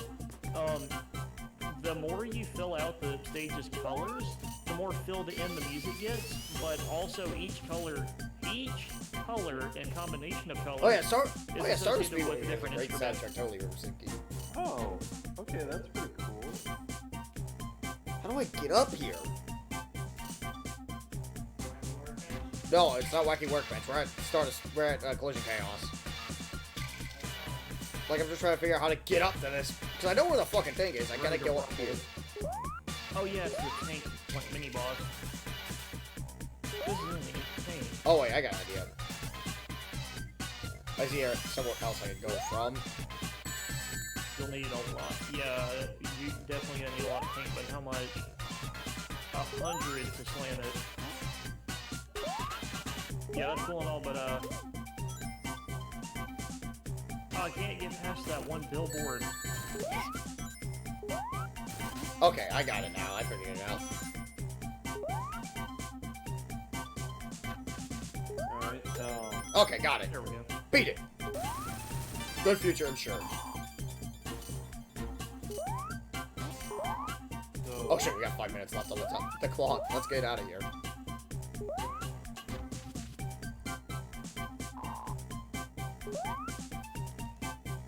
Gotta go kill that tank really quick. Wait, let's get. so with this game, the figure 8 spin thing, Yeah. It's faster than the spin dash. and this is the only game that's ever spin in. No, it's in Mania. Oh, You can unlock it as an ability in Mania, totally. Yeah, because completing special stages not only give you emeralds, but the more of the get blue spears. Yeah, if you do like the bonus stages, like you get like little extra abilities. So that also unlocks N Knuckles mode too, which is fun to play. Which is really stupid. I beat it on like Knuckles and Knuckles mode because you get a secret ending for that too. Knuckles and Knuckles and Knuckles and Knuckles. I love that they did the Knuckles end mode. It was so cool. Even though by the time they added it, it was technically a dead meme. It's not. It's still fun. It's still funny to add N Knuckles to stuff.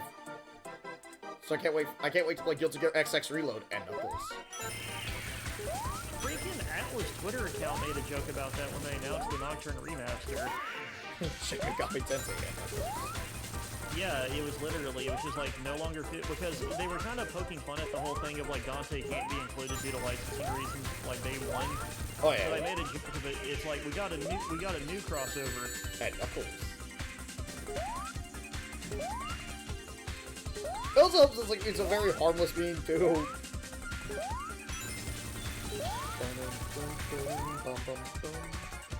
Oh shit! I almost have it.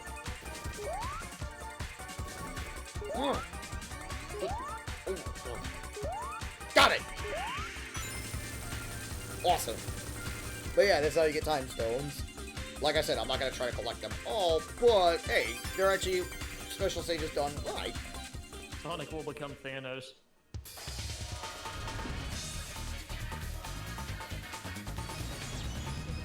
Just looks at Robotnik. Maybe I misjudged you. He throws Robotnik off a cliff. To obtain the he throws Tails off a cliff to get the Soul Stone.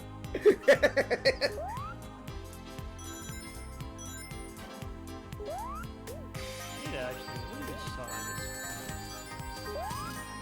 Wait, here's really like one of the few fights that's like a little tricky, and it's not it's more just getting up there. Let me say, it's a moment that will make you miss playing Sonic Spinball. If anyone asks, I will showcase that game, but I'm not gonna probably beat it, honestly. I'm not gonna bother.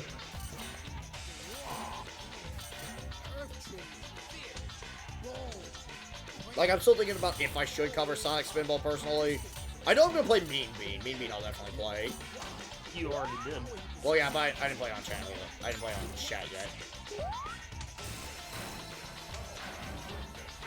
So I'd like to play Mean Bean. Mean Bean's a fun little spin-off. Very. Oh yeah, very fun. So fun, it showed saying it was viable to, you know, eventually port over Puyo Puyo, which got Puyo Puyo Tetris, which is really good. So how many zones on this game? 6. Okay, so like 12 levels. Yeah. It's 18. Okay. Zones have 3 acts, but the 3rd act is like a short boss only level. Get up there!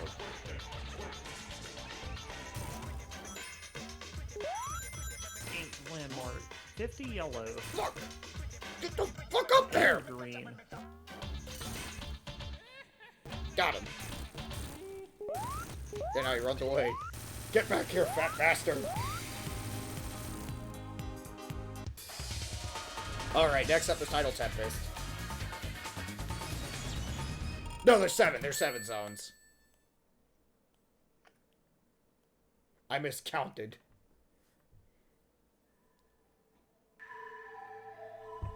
Because after this ends Quartz Quadrant, Wacky Workbench, then start a I Speedway. think it's gonna set me right on the hot plate. Oh no. But no. we all have our hot plates. This is actually one of the hardest levels to set up a thing. Specifically because there's a water. So setting up the time travel is really hard to do here.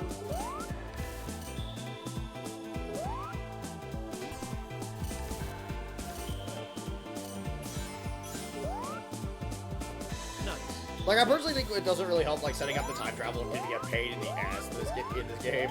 Unless you got the future. You don't need to.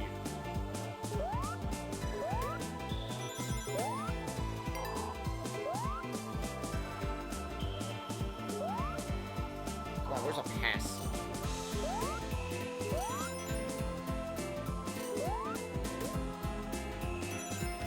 There we go, right there.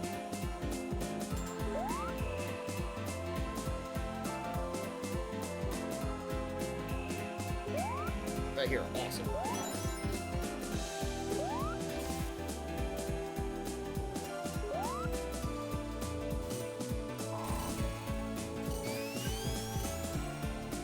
Oh, come on. Okay, go down there and go to that other pass lane. Fuck off.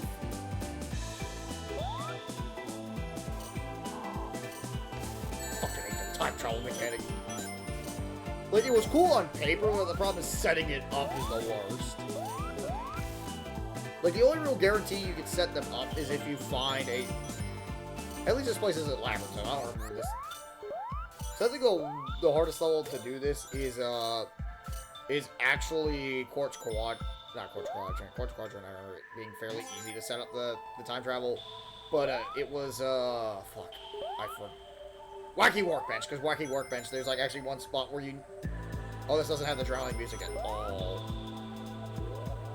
Come on, Sonic. There we go.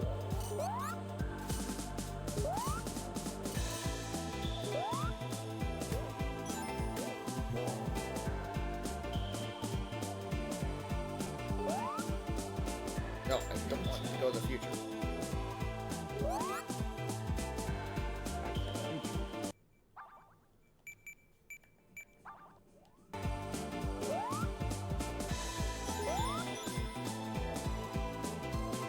Okay, at least that's where we need to go to, you know. Come on, there's gotta be a pass sign somewhere.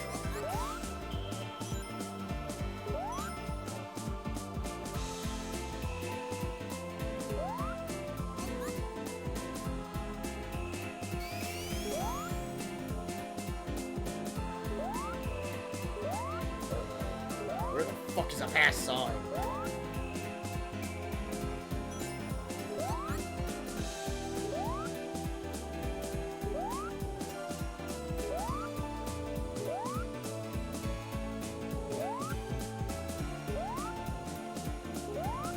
There it is.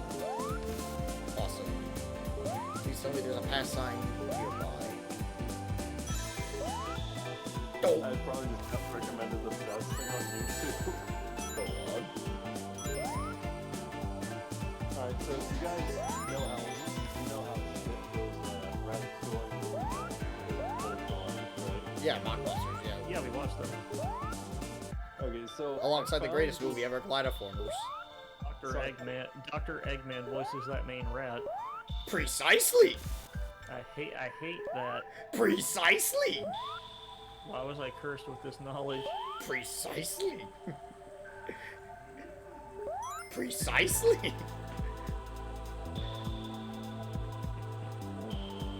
Fuck. Alright, so what I got recommended was, so basically, I've seen a lot of these YouTube kids Yeah, out kill there me. who do like, this shows like this really funky, weirdly animated video. You know what I mean? Not quite. Okay, there's a future sign. Okay, good. Okay, good. We spawned back to here. Awesome. Yeah, I'll just post it in the VC chat.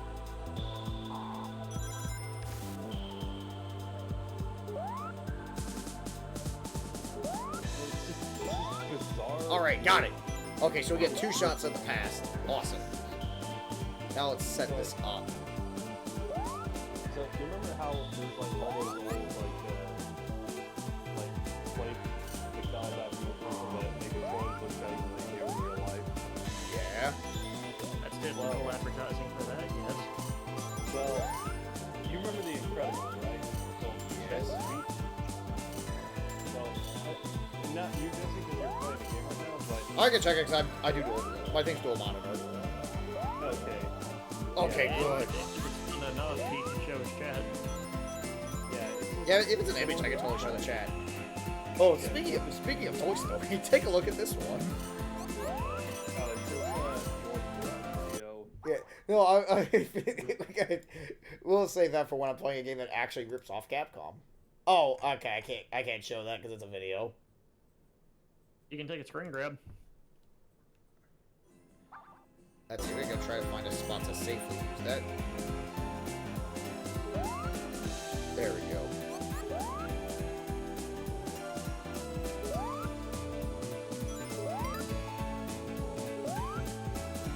No! It overwritten my thing with future. No! Fuck off! Don't want future, I needed past! Oh, sounds like you're having fun. This is like kind of one of those parts where like Sonic CD starts to fall apart. Honestly, it's like the time travel mechanic. Because it's kind of shoddily implemented, I'm gonna be honest. And yeah, someone's gonna go, well, just go get the time stones. Yeah, but that's not the most guaranteed way to properly beat the game. Like, the best guaranteed way is to, you know, go back in time and, you know, destroy the robot generators. Let's see, that's a spot that we need to go to set up the time travel. Totally. Red, purple, yellow.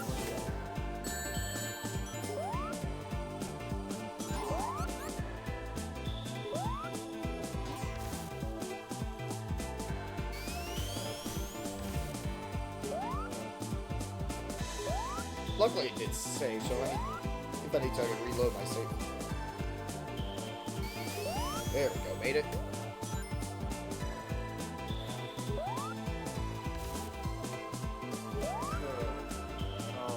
Hop up. No, I don't need a fucking future plate. Man, the problem is they also stock. It's like they don't stock enough pasts, but they stock way too many futures. Okay, there's a past right there. Oh, get to it. It's the future past. God, Hedgehog. that would have been a great title for your stream. I'll title it for the. Actually, give me a second.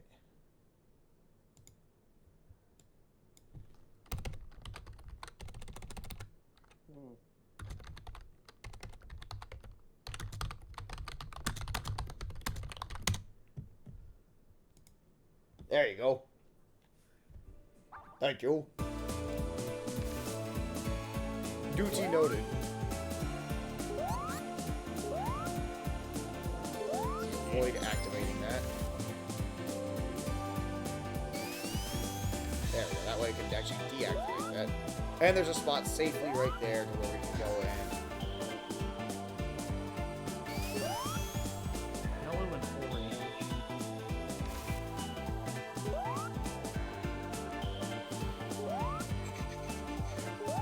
So, I was watching, I was watching YouTube today, and, you know, I'm just looking at dumb memes and shit, and then, you know, I posted in the VC chat something that got recommended to me.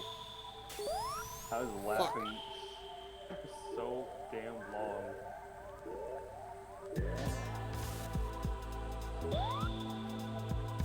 Get up there. Nice. Mayday. Okay, so the pass is right there. Okay.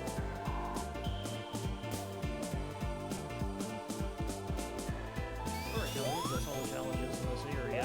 Yeah. Right, what does the professor want? Wind cannon. Wind cannon. You mean the airburst grenade? That's an actual thing. Airburst grenade. Come on, get up. Come on, get up, get up, get out there.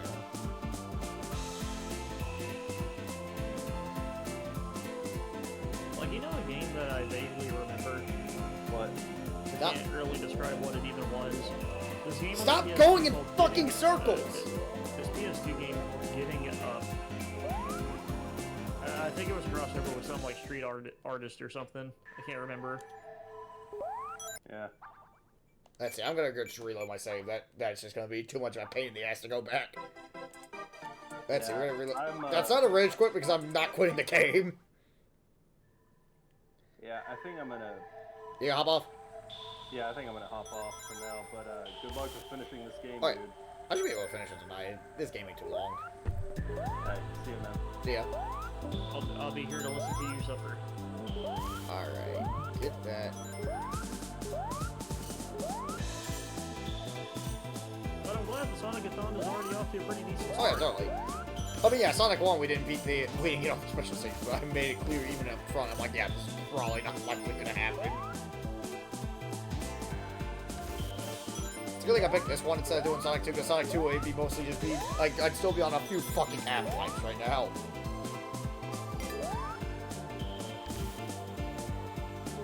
Okay, I know where to take the past. Let's try to avoid triggering the speed for going off as much as I possibly can, because I'm going to want to take it to that one spot. I do not like fighting those. Okay, there's another pass sign. There we go. Luckily, there's that one specific spot we need to take this to, because I discovered it, and it's right next to the robot generator, too, which is really good. Out of paint points, no kid.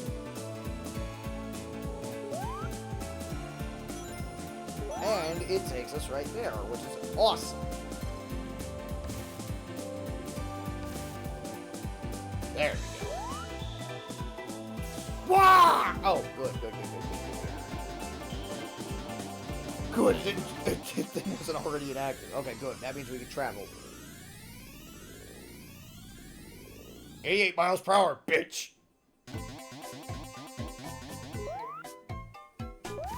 100 purple points. There we go, we beat the level. Awesome.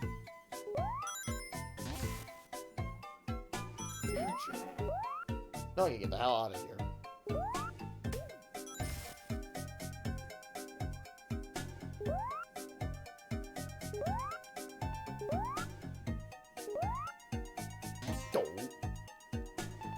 Alright, nice.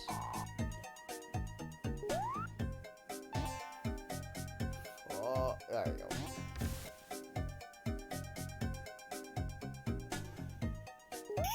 Okay, a new challenge from Artie. We made a good future in Zone 1. And a new challenge for Zip. Luckily, I can just download the VOD and, like, just cut the video when it's like, hey, let's jump to Sonic CD.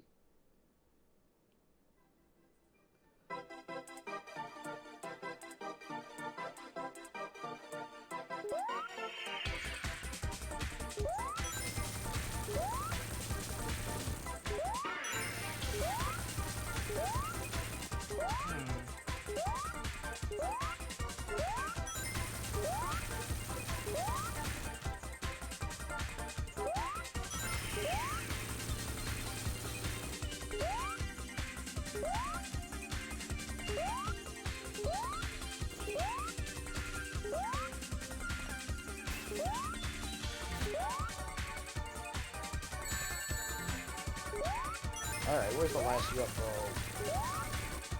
It's not that one, but get a bonus for smashing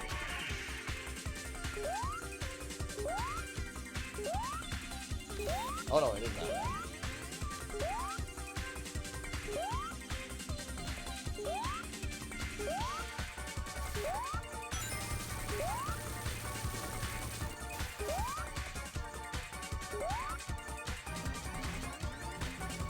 What the fuck? Luckily, I'm not really that concerned, so luckily, it's not a big deal.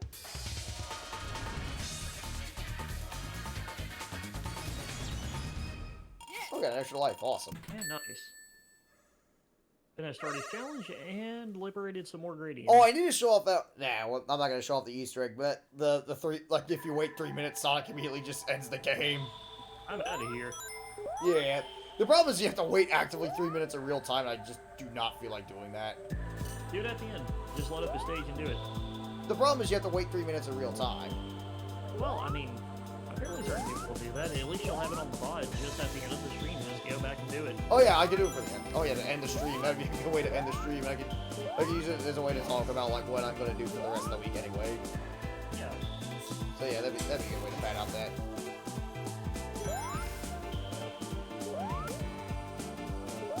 Man, I love this game's soundtrack. I'm not gonna need to trigger that thing because I need to find a spot to safely use the pad to safely travel in time. Slam the button and get the boat started. I will say one thing I don't like about this game also, it removes the drowning music because the drowning music's a good way to give you an indicator of, oh shit, you're about to die. And not being there feels not only jarring, but like, it makes it feel like there's less incentive to, you know, go find an air bubble. Yeah. It's kind of like when Miyamoto was playtesting, noticing how playtesters were ignoring Baby Mario to do their own shit. Okay, good. Okay, so there's... Let's see. Let's see, like Axolo, I will travel through time.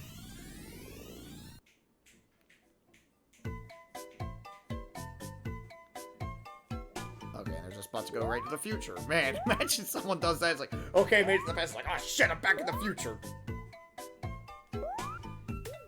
A very popular movie from the 1980s.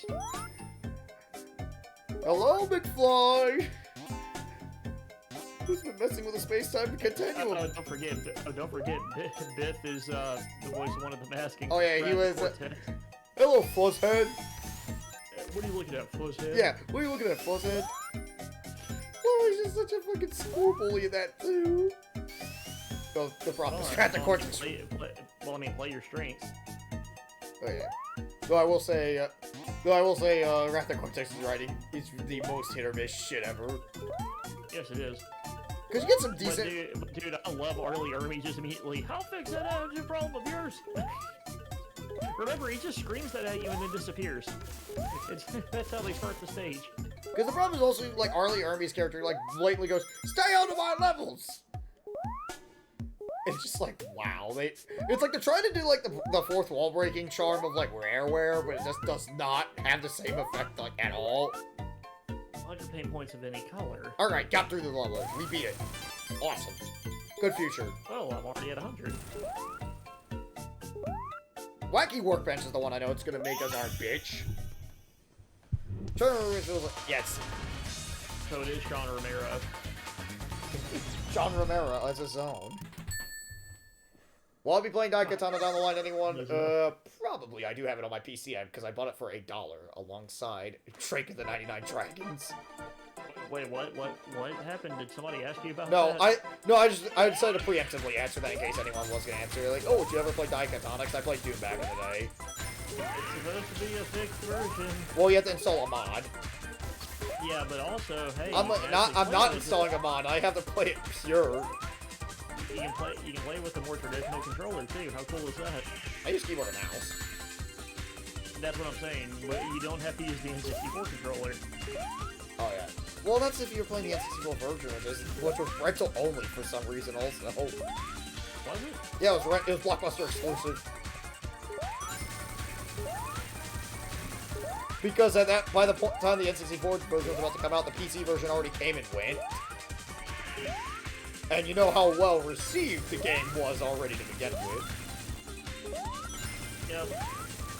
So, like, you could tell, like, the fucking company that was, like, porting it, they're like, yeah, this ain't gonna sell well. Let's make it a rental exclusive. Yeah, this When I play Ice of Heaven, I really don't know, because I actually didn't really like Ice of Heaven that much, honestly. Ice of Heaven is fine. It's fine, fan But service. that's Well, about it. the problem is the netcode in that game is trash. Because I tried playing with a few friends, and, like, the netcode was just too bad to genuinely play.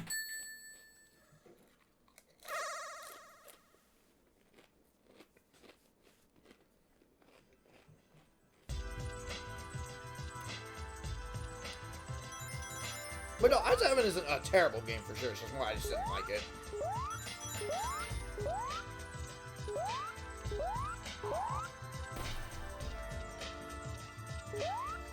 The boss music isn't even playing here. What the hell? Well, God, Christian Whitehead. Jeez, game designers, make up your minds. Mickey Mouse. What's that? What's wrong with yours?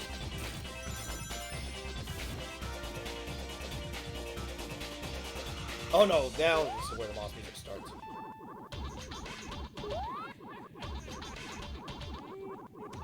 Fight me like man with huge cojones. Oh yeah, I love all those bosses essentially gives you infinite oxygen. Well, I mean, they would have to. Well, no, but like Eggman's shield is all bubbles. So it literally gives you nearly all oxygen. So there's like, you're not at, like, it's more like they don't give you a bubble station for you, like, oh, here's a way to get oxygen back. Like here, it's just literally handing you oxygen on a silver platter is what I'm saying.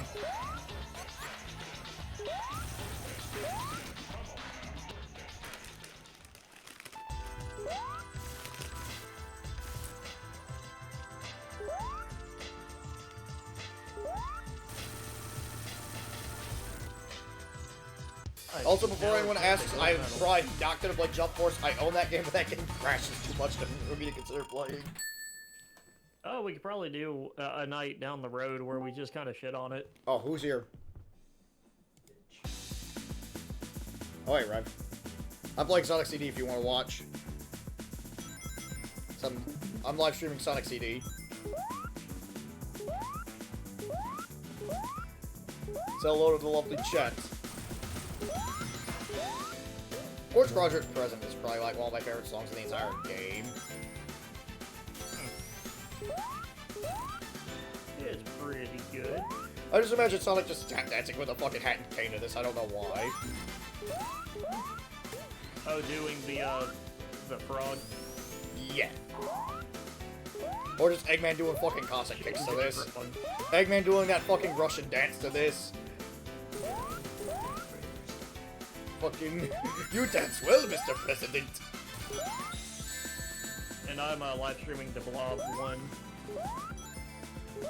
Ooh, challenge from everybody except for Biff.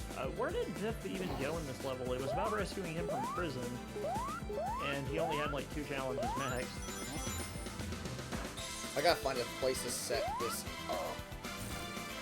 Yeah, I think first we're gonna start off with Ah! Almost had it! That's the one thing I don't like about this game is setting up the time travel. stay on them for too long, they'll sink. Okay. Okay, I don't want a future. I need to get a past so I can go back to the past. Gotta get back to the past, Samurai Jack. I'm surprised I didn't actually crack the joke for that already yet. Because that felt like it would have been an obvious joke to do. And already did it. Gotta undo the future that is Eggman!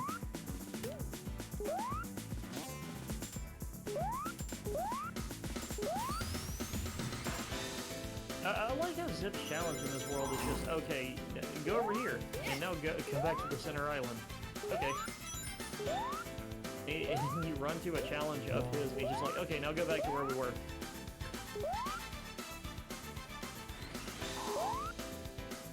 Okay, that's a future.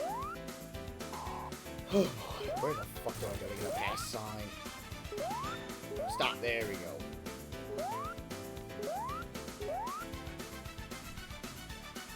Wait, yeah, by the way, how was Virgin's Downfall, Rev? I stopped playing. Oh, you never beat it? Uh, I'm not gonna hold that against you. You did a good... that was a good idea on your end. I mean, Trust me, as someone that beat it on stream, you missed nothing. You missed nothing. I did a few of them, but I kind of got upset that there was no Donkey in this fight. Oh, yeah. That kick, that Really fucking kick. anticipating a fight and nothing happened. You... So that means you never saw the Super Best Friends playthrough of it, then. You would have went completely blind. Where you were expecting a Dante boss fight. I wanted one. Oh, dude, totally. And you don't get it until you get Hollow Virgil. It's the worst. It's the fucking worst. Wait, so Virgil fights the other Virgil that's like this weird. He fights his Heartless. He fights his shadow, his true self. Okay, where the... How do you have an accident and kill them? I don't like...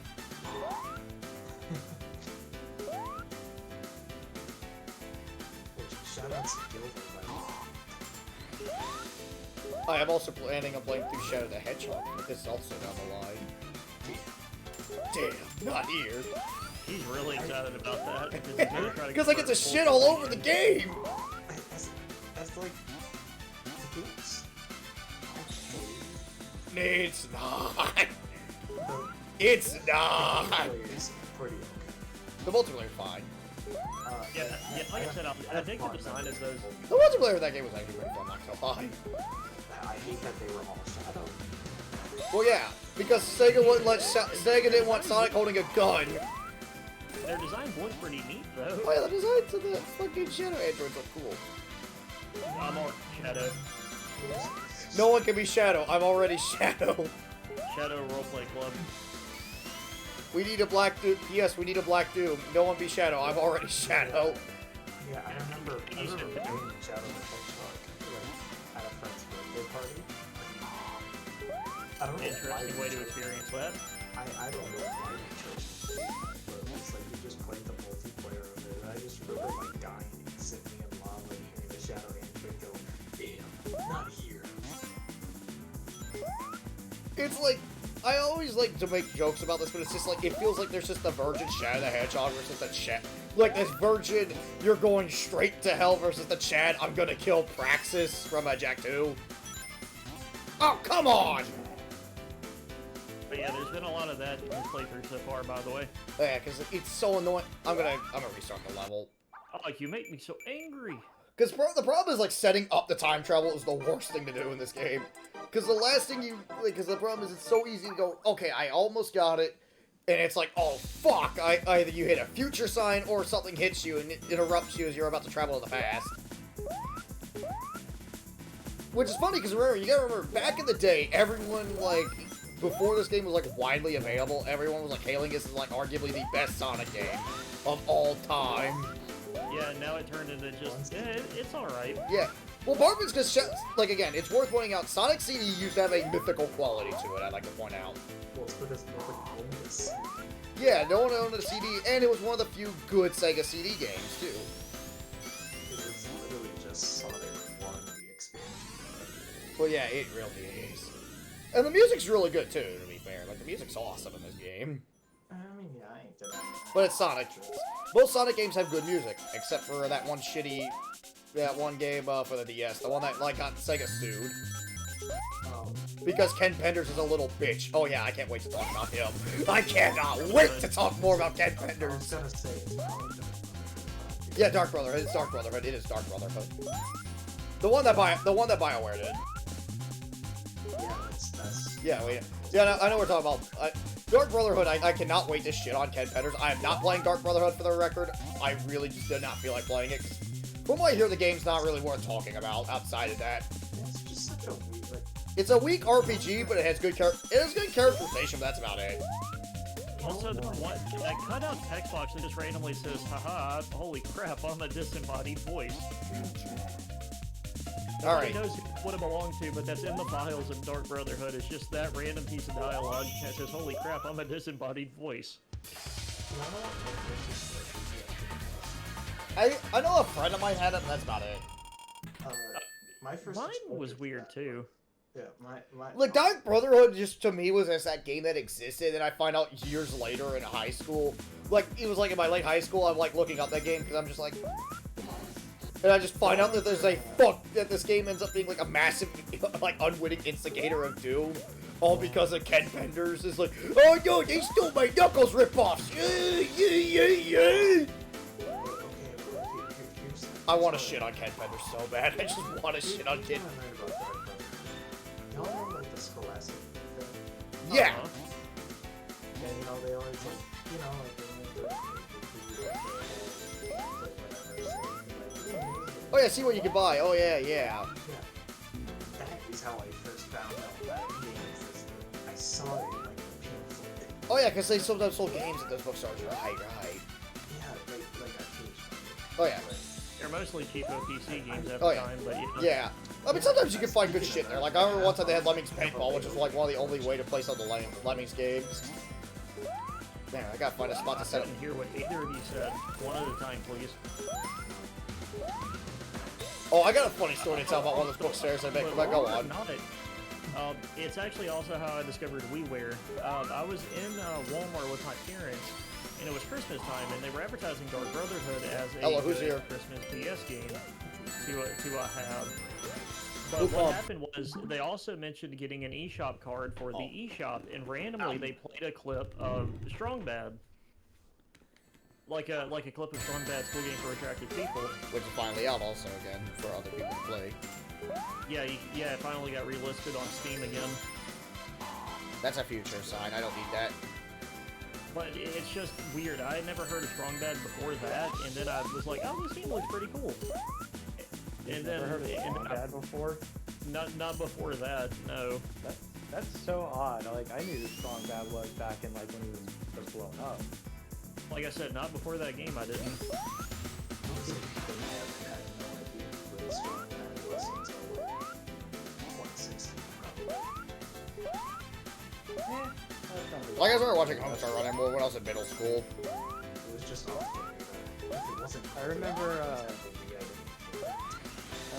Teen Girl Squad especially. That was probably my favorite, like, Homestar Runner series as a wee lad.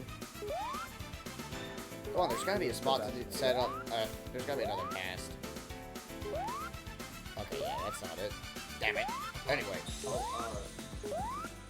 Jesse, you may be excited to hear this. Go. I bought Vice City. Oh, you bought Vice City. Awesome. I hope you have a great time with it. Yeah. Yeah, it's really good. Vice City's like one of my favorite games of all time. Like, totally play I it. think I'm pretty careful with this. Oh, yeah. Awesome! Okay, we got to the we traveled to the past. We went back to the past. Back to the past, Samurai Jack. I'm Watch literally just out. gonna play through Vice City just so I can hear Tommy say, "This is the last dance for Well, let's Vince." Vince! No, you gotta wait till you hear it, meet you Danny gotta play it so Trejo. you can hear Meet how Danny it fights Trejo's the character, times. dude. So that way you can understand what me and Thomas are quoting at the time now.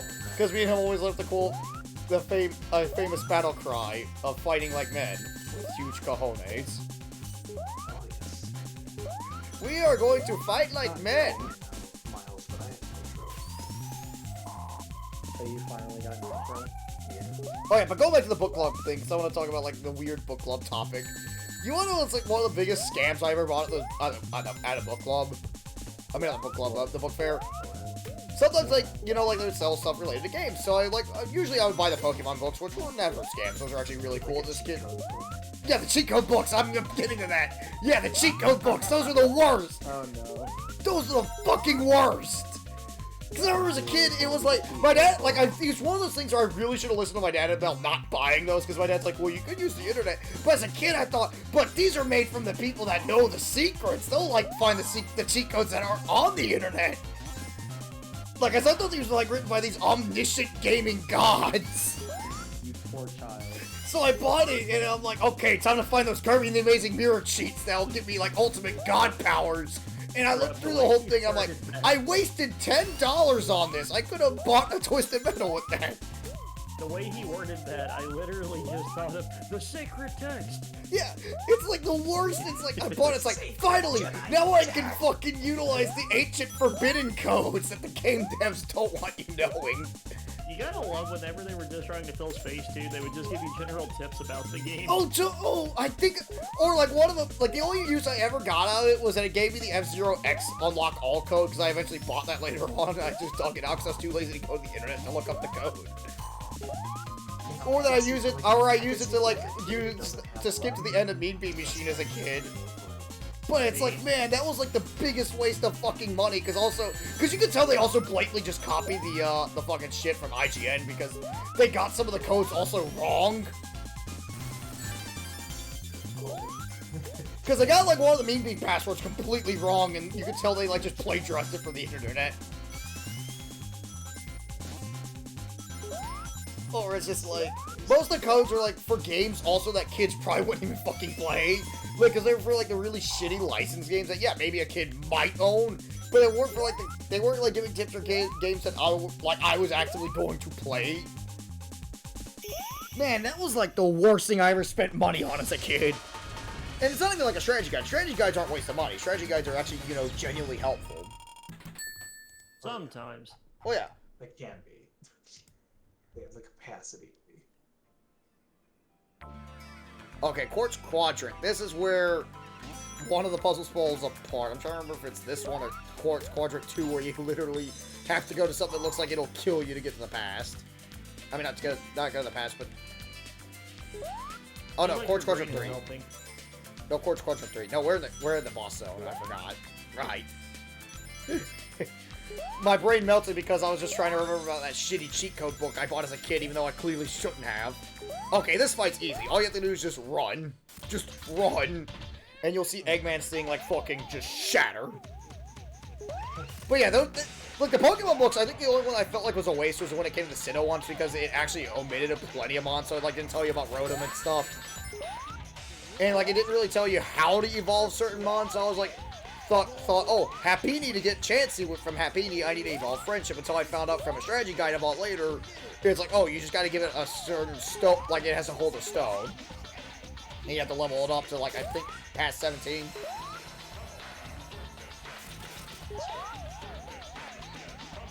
Well, Perfect Seals was a baby Pokemon, like Happini's in a baby form of Chansey. And most baby Pokemon are like, oh, evolve with Friendship. Yeah, you needed that, like, egg stone. Yeah, you needed like an egg stone for that, yeah. I know that now because, you know, I had a fucking really good strategy guide when Heart Gold Soul Silver came out. That I didn't realize was for the post game until like, because they made 2 separate strategy guides for Heart Gold Soul Silver, so I bought the wrong guide. Yeah, oh yeah, you're right.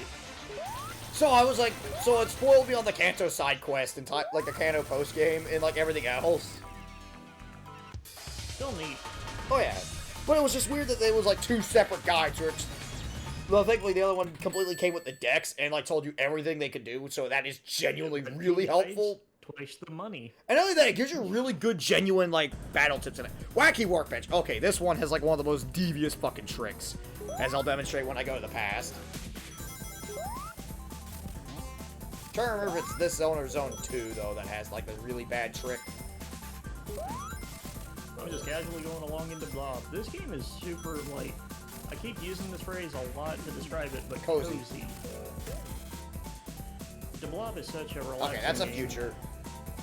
I need to go to the past, not the future. I need to go to the 1990s when people are nostalgic. Shit. Okay, good. Okay, I did not trigger it. So Sonic can remember them so they don't have to. Oh my god, Sonic just comes in and says that. Hello, I'm the Nostalgia Critic. I remembered, so you don't have to. Now, today we're going to review Sailor Moon. Oh, yes, I totally did that.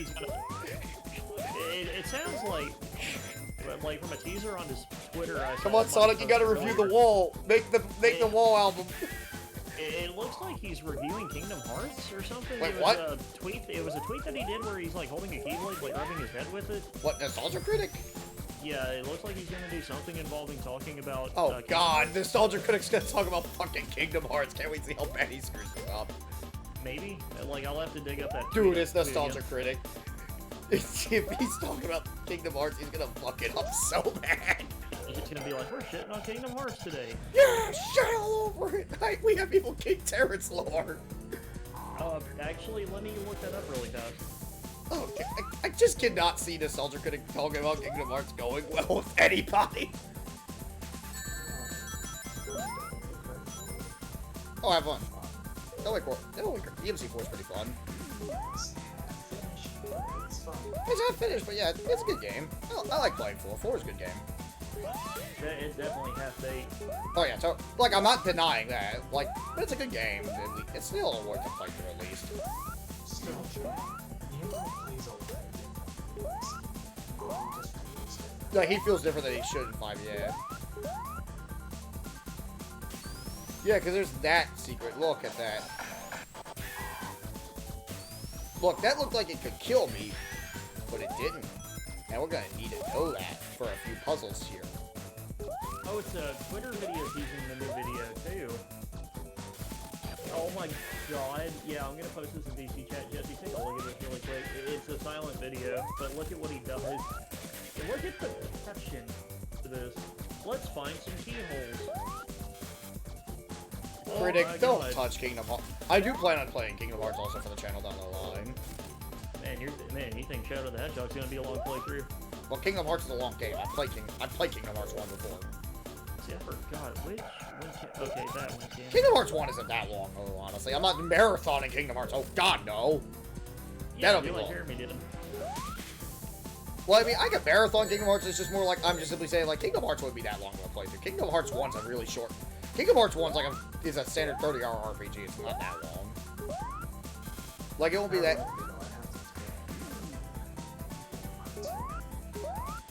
Right. Which is the fucking worst plot for Wait, is it? Yes, it's EGS. Imagine I like to think Disney was like offered epic money and Disney couldn't turn that down somehow. Just think about that. Like, Disney has to bow to Epic. Epic, like, you think about, like, let's get real here. Big Disney is one of the richest corporations in the country. Let's get real here. Come on, get to that.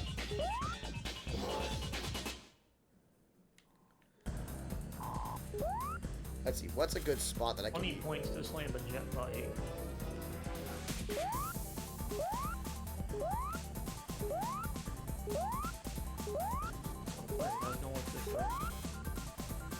What's a good spot to go set this up? Wacky Workbench is like one of the ones I remember, like, having to set up the time travel and be like, this is an absolute bitch. Yeah, I'm gonna just go die there. So we can reset the level. Where am I?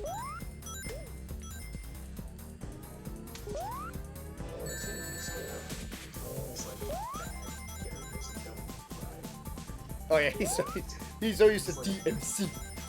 Because, like, I'm trying to just be as dedicated to Dodge. I really don't know how to feel about dedicated dodge, honestly, in DMC 2013, because I think it's a cool thing they added, but at the same time, I feel like they just did it more graceful in a DMC 3 onwards, like with the trickster style. Dedicated. You know what I fucking mean.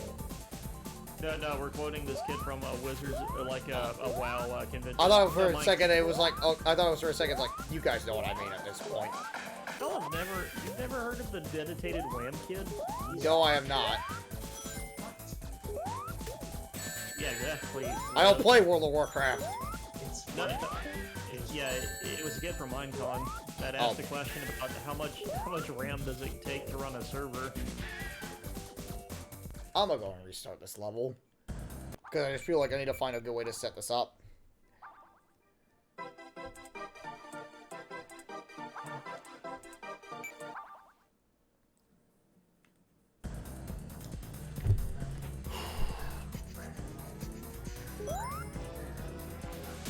Who's here? Oh, I thought Cedric popped in for a second.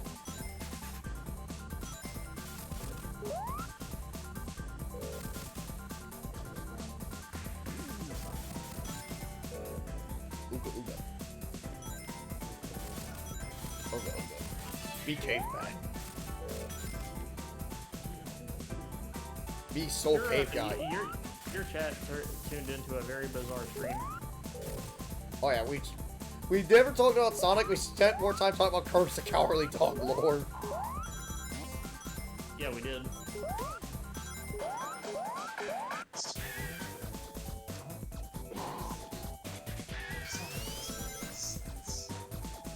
Wait, hold on, it's just a funny thing to talk to of all things on stream.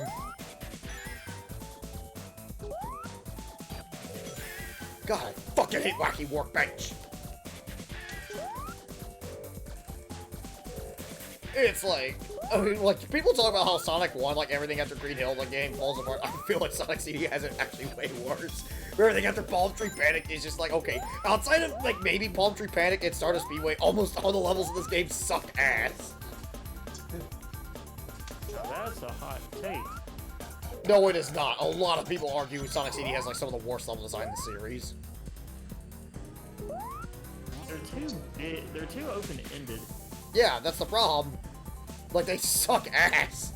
Because they... Oh, who followed me? Renty8. Thank you for the follow, Renty8. Good stuff. That's good to hear, Jesse. Oh, yeah.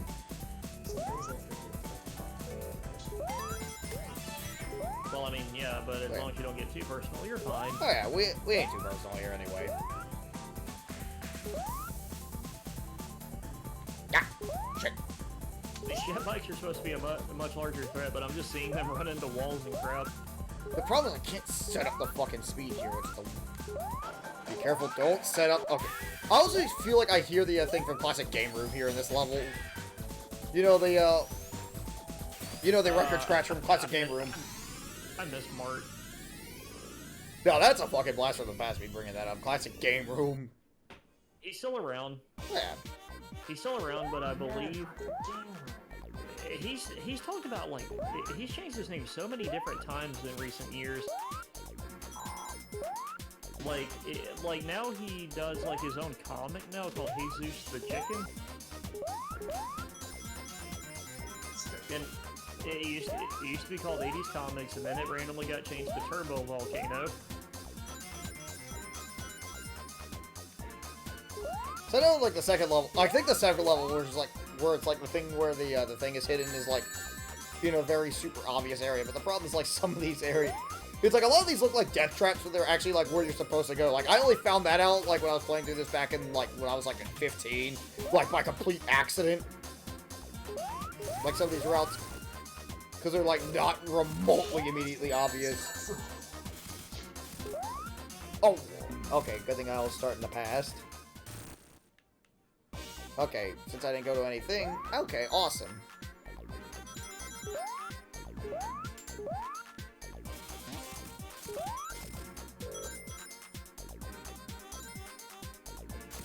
Uh-oh, I hit a future sign. Please don't go fast enough. Man, we're talking like a lore of, like, old YouTubers we used to watch. Wow. We thought... We literally ramble about I know, anything like, this during- YouTuber, like, isn't super old, but I remember, like, back in middle school, I was watching a lot of Super Mario Logan. No idea who that is. Super Mario Logan's like a, he's like one of those Mario plush YouTubers, but it's like his content's like very, vulgar to say the least. Oh, like a lot of content. Yeah. Well, no, like, I was surprised to figure out who's still around recently. But, like, apparently he's, like, increased the cast, and now his, like, channel's, like, at the center of controversy because, you know, a bunch of parents leave their fucking kids, like, on YouTube all day, and it's like, they see shit they shouldn't, and it's like, you should probably be, and I have an idea what your kids are fucking watching. Cause at work, I remember, like, one day at work, I was just, like, passing by a fucking kid, and, like, he was on his mother's phone. I see him, like, distinctly watching Super Mario Logan. I'm, like, so tempted to tap the mother's shoulder and go, do you have any idea what your kid is actually watching? Of course not. Some days I forget Super Mario. Jesus, I see it again. Because, like, Mario Logan, like...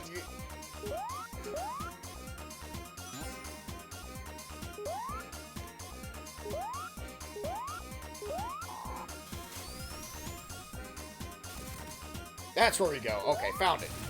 That's the one thing where it's like you have to go to this thing that looks like it'll kill you. It'll kill you. I just realized I walked into that one. You have to go to like this thing that looks like it'll kill you. But it turns out it houses where the fucking robot thing is.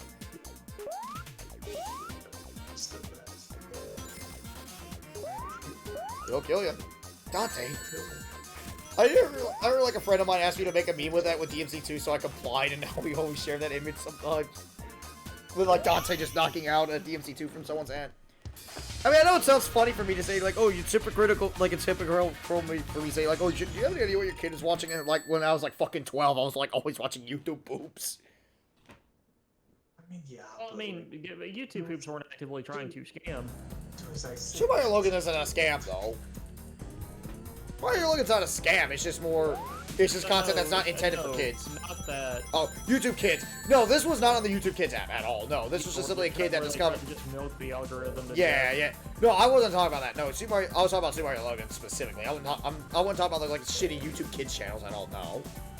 Elsa Gate. Yeah, I'm not talking about Elsa Gate. No. Elsa Spider-Man impreg. Elsa Gate is like so fucking weird to talk about.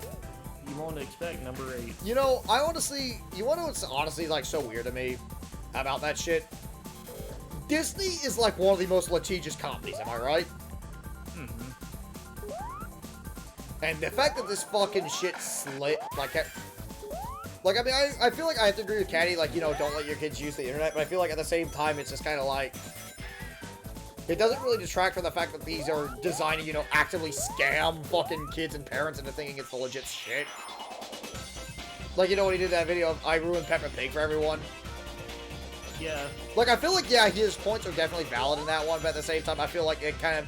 I feel like to an extent he was kind of missing the point. Like, granted, I still firmly hold the belief of, like, yeah, don't let your fucking kids... Just don't use YouTube as a babysitter, totally. Like, we're Probably not... why he doesn't do rants anymore. Yeah. Yeah, like I love that one he did last year about the parents that were offended by the posters for advertising it. They shouldn't be publicly advertising horror movies, and they're like, okay, these movies need to advertise to make money. Yeah. They're not worried about your specific child. Oh yeah, totally. Well, that's like one of those cases where it's like, yeah, Caddy's completely in the right. That's like, it's like, okay, yeah, but it's a horror movie. It's also supposed to be scary.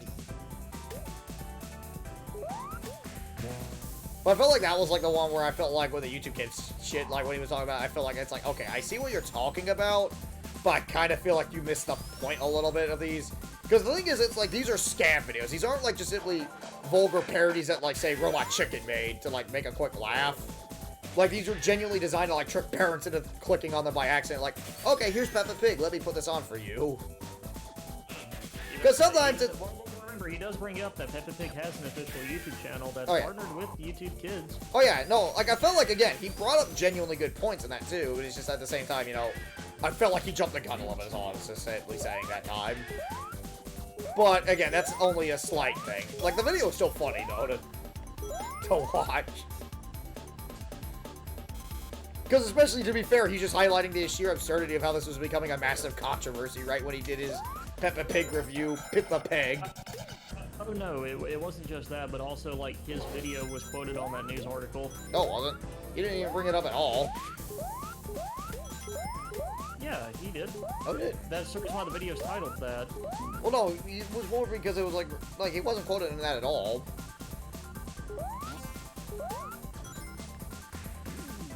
Okay, yeah, that's not a good spot to go. Ah, gotta find a good spot to... How did I fucking die there? I wasn't even fucking crushed.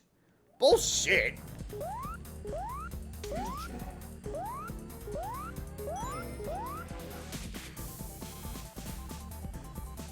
Well, ain't that something? Fuck, get down. Okay, we're getting closer to where I need to be. Let's hop down here. Because there's a pass sign, right?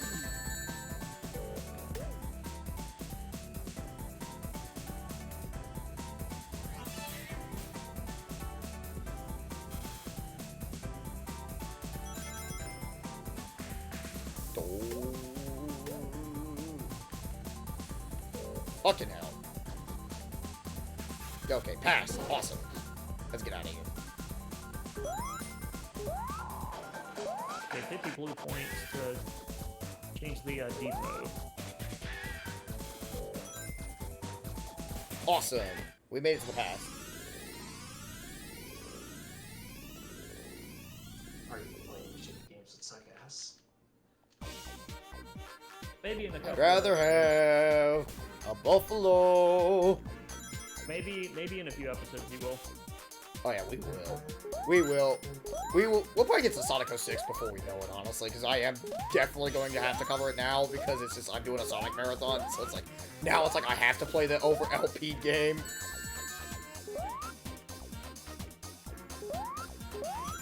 For some reason, this level reminds me of, like the music, like it has a few notes that reminds me of a Luigi's Raceway from Mario Kart 64. Even though this game predates that game by, like, a few years. That's it, I got a shield.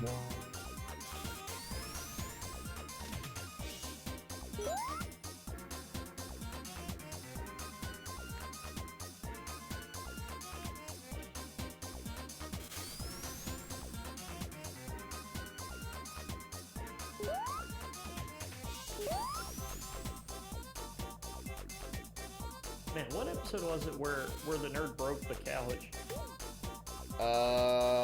I want to say that's the gold ring. I already got. Okay, yeah, we definitely skimmed too much. Bugs Bunny and Crazy Castle. No, wasn't that Akari Warriors where he needed the second player?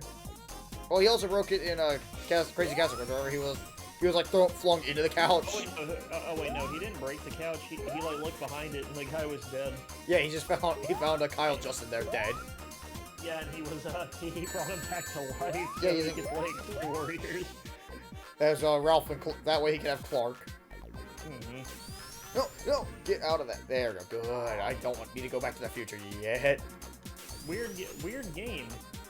like weird game, but without it, we wouldn't have Clark and Ralph and KOF, now would we? Well, like, Ikari Warriors is fine for the arcade. It's a fine game there. The problem is the NES version just sucked ass. I like how you can cross compare that too if you get the 40th anniversary collection like I did.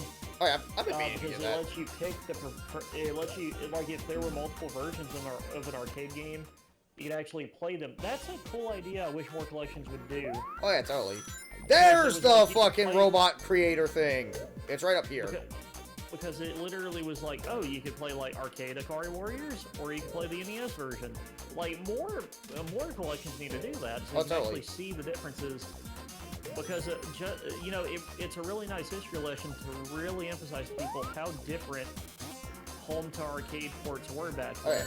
It was also like some home arcade ports are also not bad for the time too. Like Contra is a great example of the home port arguably being a better version. Well, you know what I mean. Like it's a great way to really show people. Shit! the I history. don't want to get on that. What do I do to get up there? Because I need to find a way to get up there. Okay, I think I figured out what to do. Ah!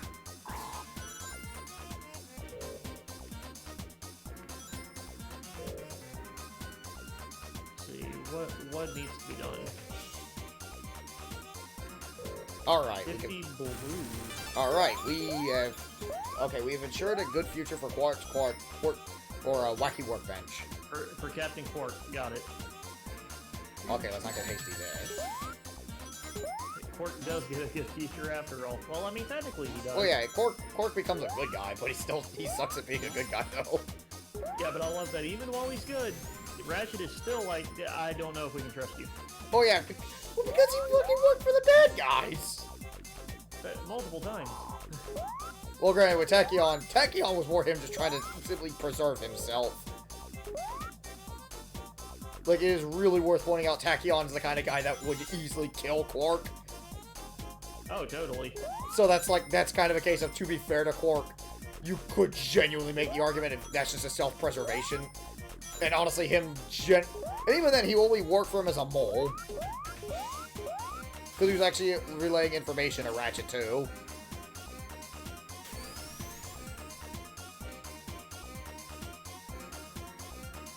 It's really sad that Jim Ward isn't in a position to voice him again. But he is confirmed to be in Ratchet and Clank Rift Apart to some capacity. But Alright, good future.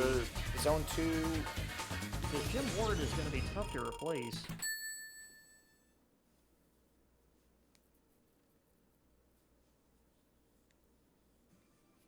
30 green points. Wacky Workbench. Okay, good future. I actually don't remember what the boss fight here was. It's the only fight that I'm completely drawing a blank. Because again, most of the boss fights in this game are not very memorable or great. So I'm just genuinely drawing a blank on what's the fight here.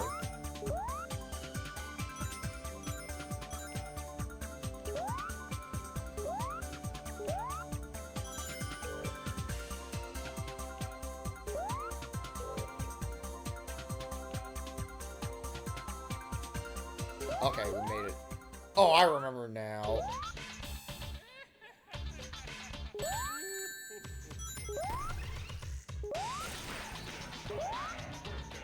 You just gotta dodge the things.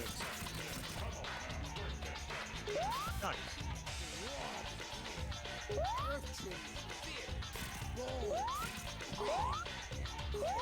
Whoops. Was not paying attention and I got shot.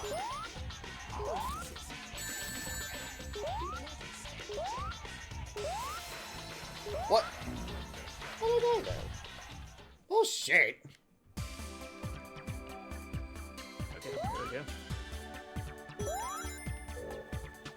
I know someone's gonna go, was that you always showed on DSP back in your day? They're like, oh, you mean something? It's like, yeah, but that was kind of like, how the fuck did I die there, genuinely? Feels weird, but whatever. I also love how this actually reminds me of Springman's stage from Eggman 7. Like the whole atmosphere here.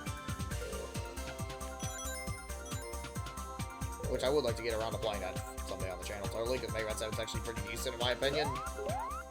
I need to get back to playing more Mega Man, honestly, for the channel. Okay, I don't know what to do now. You hop on these. Tachyon is such a fun villain, though. The epitome of the Napoleon complex. Oh, totally. Ah, shit. How the fuck was I supposed to see that?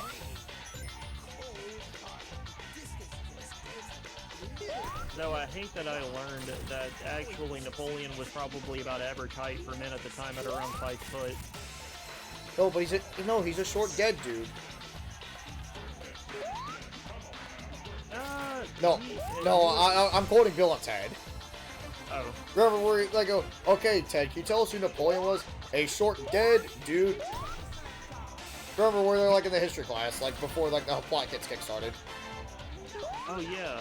Yeah. Okay then, Bill, can you tell me who Joan of Arc was? Noah's wife? And then it's like, okay, the only thing you two have learned in this class is that Caesar was a salad dressing dude. Oh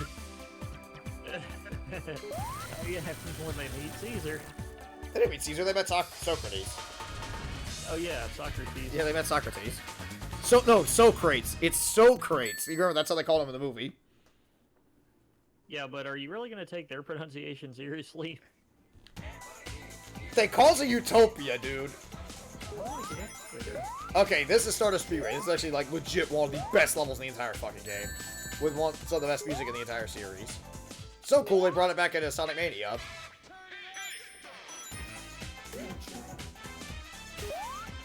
It also helps that this is actually one of the best levels to, you know, actually set out pasts. Like, this is actually, like, one of the best levels to actually set up, to showcase the time travel mechanic, totally. Like, there's plenty of areas to run, there's no ways to interrupt it. Really good.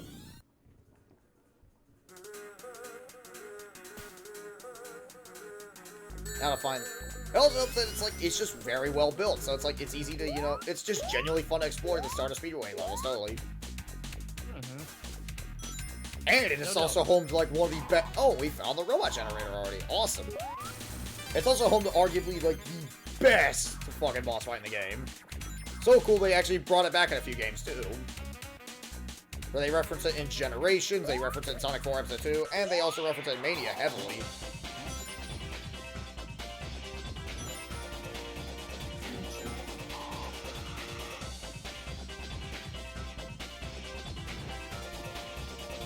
Use the Z jump to paint both monorail stations. Yeah, we're gonna go back to the main future. We're gonna go back to the present, because I like the, because I want to hear the main theme where Phil will vibe. Phil will vibe.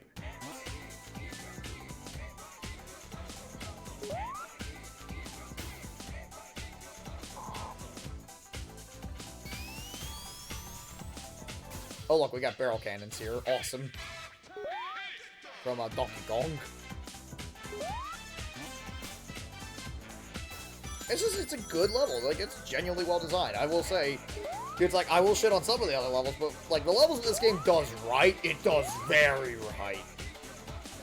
Like, for every wacky workbench, you do get a Stardust Speed, right? For what it's worth.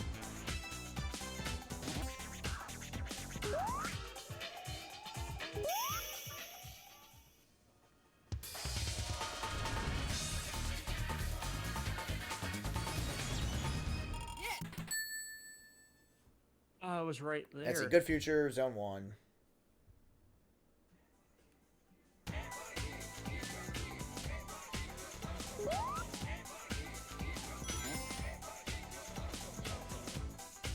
That's a need to find. Okay, that's an area we can go to. Okay, and there's a pass sign right there. Awesome.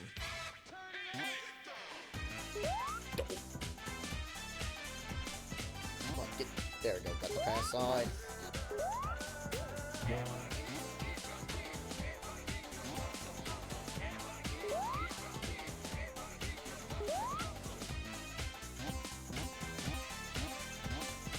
Like, it helps that this level is like one of the best ways to set up time travel too, period. Because it's just like, it's all built for speed. Like, it feels like a level that's built for Sonic's main gimmick, which is actually really cool. New challenges available. Nice. And, also, the robot machines are easy to find here, too, which is actually really good. So it's a good, simple, hey, not too much to really do to explore around. Not really constantly too much over-exploring, but just enough to, you know, challenge the noggin. It feels like they designed this in Palm Tree Panic first, and then just designed everything else, and just kind of threw everything at the wall. Because Collision Chaos, not very good stage. Tidal Tempest is alright, so it's your bog water level, and everything else, like Quartz Quadrant. That's it, I need to get these guys a lot. There we go.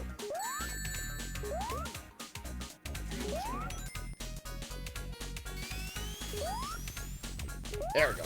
Got it. We can get out of here now.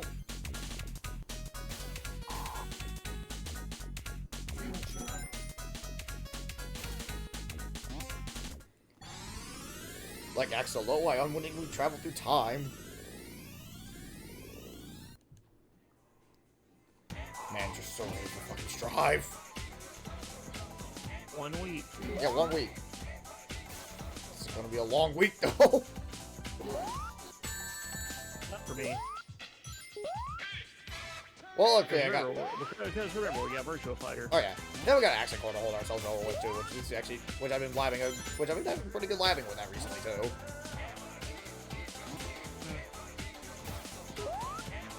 So I do want to enter a few majors in Accent Core down the line. Where the fuck do I go? I think I'm trapped. The game trapped me. Entrapment. I'm trapped. I'm fucking trapped. Oh, never mind. I got out of it. I thought the game gave me an unwinnable situation for a second. I'm like, oh shit, I'm trapped. It's not even a cheap shot. That's just, why would you place that there? No, there's like a spring right in front, like just, I mean, like 1 centimeter away from a spike. It's like, okay, why did you put that there? It's like, what? So I feel like that's also the thing, like a lot of the level design feels like just a lot of it feels like just certain things are just placed very haphazardly in this game, I want to say. That can definitely be a reason. Oh yeah. Like, some of the things, it feels like, you know, it doesn't even feel like it's genuinely, like, this level is actually one of the exceptions where most of it is designed well. But there are, like, but I feel like other levels like fucking Collision Chaos or, like, especially Quartz Quadrant or Wacky Workbench, it's just something that feels like, why is this designed that way? It doesn't even flow right. Because I think, to me, like, I think it should be obvious, but a big thing about what made Sonic work is the level design. But when the level design is ass, it's like, okay though, but why? Alright, we are at Stardust Speedway's boss battle, which is arguably the most iconic part of the game. And for good reason. Oh, yes. It's a genuinely good boss fight. But we got the good future, but it always plays a specific song, one of the most famous songs in the entire series. Yeah, we're at the Metal Sonic fight. Yeah, it's just Green Hill Zone remix slightly. Alright, we are about to race Metal Sonic. Whoever loses gets destroyed by that death beam of death. So let's go and run. If you let Metal Sonic go ahead of you, he'll do that. And if you go ahead of him, he'll use a Psycho Crusher. Pretty much the trick is you want to make sure you get a good rhythm with Metal, because Metal's AI will rubber band slightly, so you want to try to trick him. Let's see, go for that.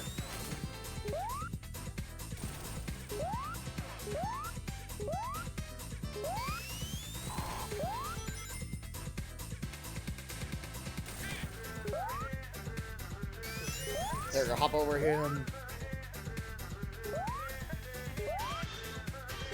There we go, and we beat Metal Sonic. Awesome. He has been reduced to atoms. But we'll probably see him again later. We'll be seeing him. Now to free Amy. Amy, I'm pretty sure in certain places that'd be called sexual harassment. Thank you very much. Okay, No, it isn't. He's blue. No, Amy just hugged Sonic unprovoked. It's like Sonic does not want to be touched in a place or a way that makes him feel uncomfortable, because that's no good. Well, you said you weren't gonna. No, I said I wasn't gonna talk about the history of it. I said I was gonna reference it. I just said we didn't need to talk about the history behind that, because it's just everyone knows that at that point. But we have to quote it. Because not quoting it is no good. It's the cliche, but it's the cliche you have to do. Like one shall stand, one shall fall when talking about Transformers. I love how like one of the comics also goes, no cliches, Galvatron. When he tries to do the one shall stand, one shall stand, one shall fall, Optimus is like, no cliches, Galvatron. Well, I mean, it's Optimus Prime. Are you gonna tell him no? Yes, it's Megatron. I mean Galvatron. Okay, I found a spot to set it up. I just need to...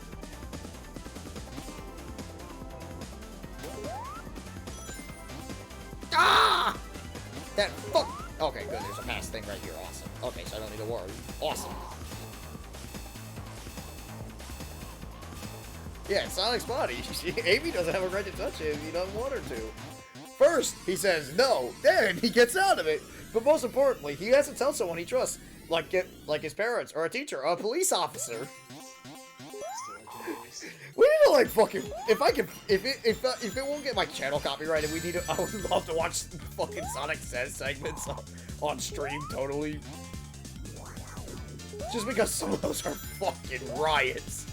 Well, does anybody still own the copyright on Sonic at Yes. 10 a.m.? Yeah, that thing you can still buy that legally. In fact, there's official YouTube channels for it. Like Sonic Set AM, Sonic Set AM and Sonic Adventures of Sonic the Hedgehog are like still actually genuinely owned. It's not Gladiformers. I'm just simply saying I just don't want fucking Cookie Jar to like just shut down the channel because Cookie Jar owns the rights to it.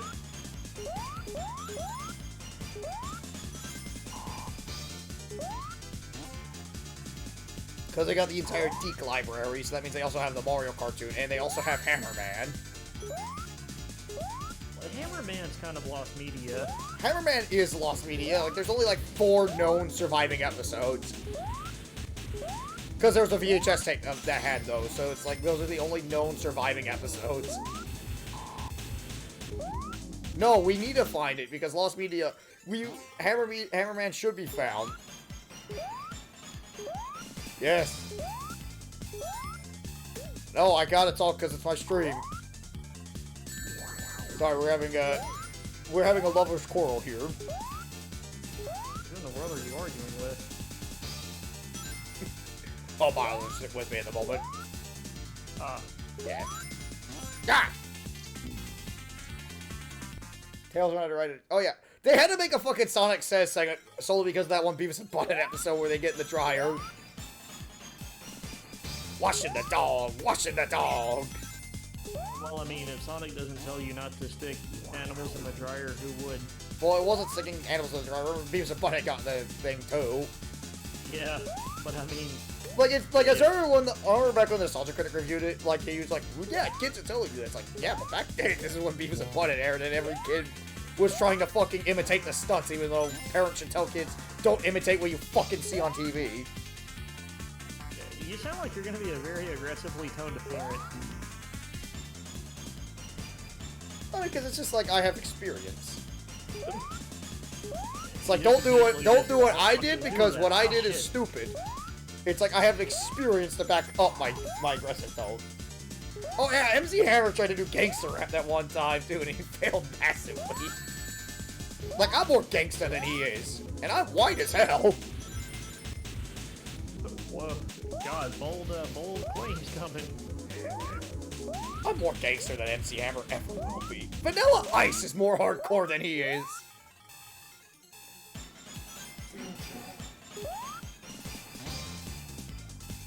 Nobody will ever be as tough as the ICP, though. They are genuinely more gangsta. Well, ICP, you know, they're out on a mission. They're out to discover one of the biggest mysteries of the universe, just to figure out how fucking magnets work. They don't want to talk to a scientist. Those motherfuckers are lying and getting them pissed. What in the world are he's talking about. It's the lyric. The lyric to the song Miracles. It's like, fucking magnets, how do they work? I don't want to talk to no scientists. Yo motherfuckers are lying and get me pissed. That's the lyric. I know the lyrics, because me and my buddy Thomas quote that song all the fucking time. He's now a He's not a juggalo. He is genuinely not a juggalo at all. We are not juggalos. We're not juggalos yet.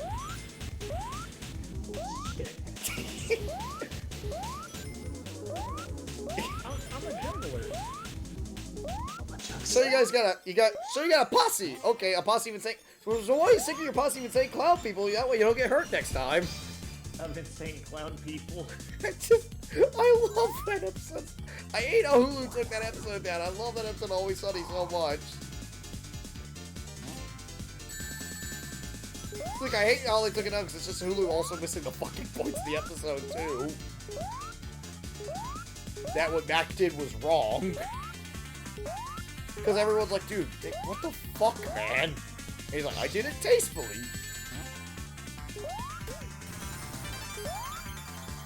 Alright.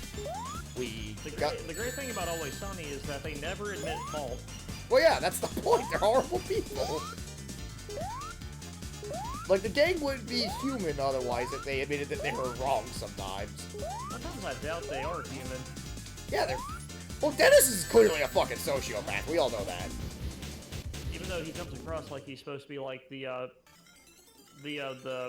audience view, because he looks like an everyman. Well, yeah, that's the point.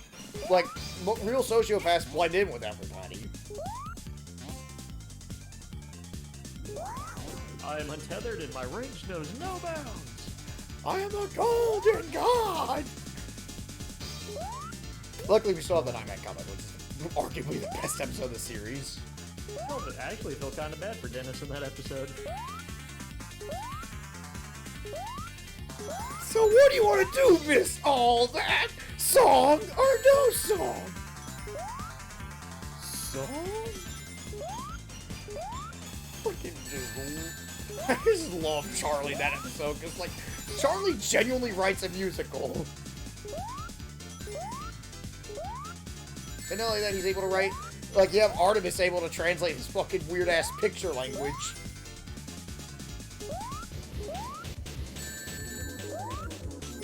Yeah, he draws cat scratch like a 40-year-old.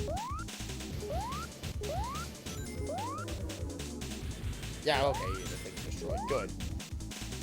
Now where do I go to get out of here? I forget where to go. Fuck. Fuck me. Well, since you didn't ask nicely. Yeah, I'm just trying to figure out. I can figure this out on my own. It's just more I'm just trying to remember where because I forget how much of a maze Metallic Madness is. Wait. It's like that's another problem this game has. Like the level design is like too labyrinth-esque too. So it's just like it gets to the point of like, okay, where the fuck am I supposed to go? Because it's easy to get to a dead end. Are you playing Sonic Labyrinth? I would want to be. I hope not. That game will also... I'm not doing any of the Game Gear games as a heads up either. Like, I just want to simply say, like, just so that way we do not overflood this, I'm not doing any Game Gear games. And I'm not going to say that because they're all bad, because there are good Game Gear games. There's Triple Trouble, which is decent. That's like, I think that's the only really good Game Gear game I can think of that's on my head. There's technically 3D Blast, or the 3D Blast one. Oh, Sonic Blast. Yeah, that game isn't good. I played it. It's boring. Well, I mean, yeah. It's functional, but it's not good. It's functional, but it looks weird. Yeah, because it's trying to be like Donkey Kong Country. It does the pre-rendered graphics, but it looks like super fucking bad because it's on a Game Gear. Them quick. Like, Donkey Kong Country worked because it was on Super Nintendo, where the Silicon Graphics computers could truly shine. Silicon graphics. Sonic Blast is truly perfect. No, it is not. No, it is not. Okay, that extra life always spawns, so that's cool. What is not perfect? Sonic Blast. Donkey Kong Country, however, is truly perfect. If you do not buy it, you are stupid. Or play it on Super Nintendo Online, if you have a Switch. Please play Donkey Kong, it is a good game. Such a good You sound desperate. Please play it. Please play Skull Monkeys, everybody. Please play it. No, please play whatever that new game is they did. Army Krog. Yeah, it's like, please play Armored Frog. Maybe Yeah, that was alright. They'll remaster the others. Well, they have to talk with EA to get fucking Skull Monkeys in Neverhood. Do they? How? Yeah, EA owns those games. How in the world did that happen? Because they bought DreamWorks Interactive. DreamWorks owns that? DreamWorks did own that. They were the publishers of those games, remember? I do not remember. This is also how EA got to own Medal of Honor also, because DreamWorks Interactive was the original publishers of those games. Medal of Honor? Yeah. Yeah, the original Medal of Honor on PlayStation was published by DreamWorks Interactive. I hear decent things about that new VR game Medal of Honor did.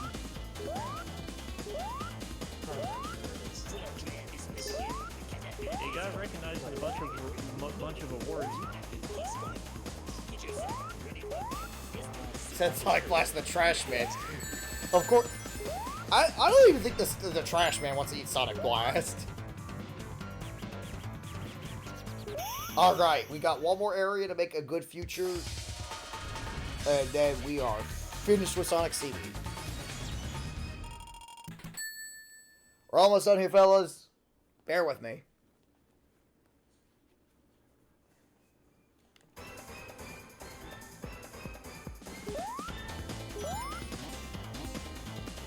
So wait, does that mean, is Armored Frog allowed to, like, reference Neverhood stuff? They can't reference it directly, like, because it's not set in the same universe. That's actually why they had to make Army Krog explicitly, because originally they were in the talks to actually release the Neverhood on mobile platforms and PC, but those deals fell through. Oh man, I would have loved that. Dude, trust me, like, I was so devastated when I found out, like, that they never went through, because I was, like, always checking to make sure, oh, can they finally release the Neverhood? Because I wanted to see a Skull Monkeys remaster, but it never happened. I'll only say this about this area, at least it's easy to go back to the past. Now to find the fucking robot generator, and we can beat this level.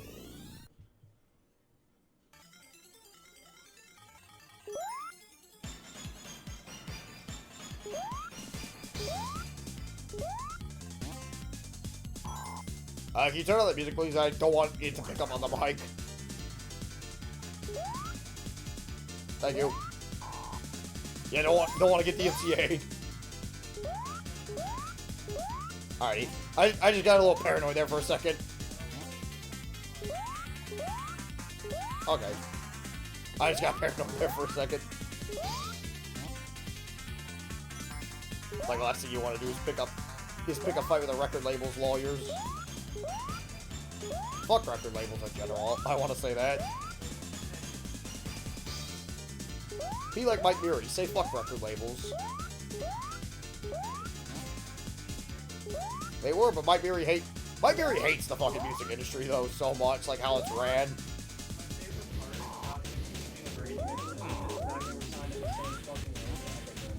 Yeah, but like the thing is, Rage Against the Machine was fucking hypocritical. Yes, yes they were. You can't go, I'm against the system, and go, oh, well, hey, big corporation, give me money for music. Yeah, but it's hypocritical. Essentially, they're selling out. It's what you call selling out. How the fuck do I get out of here?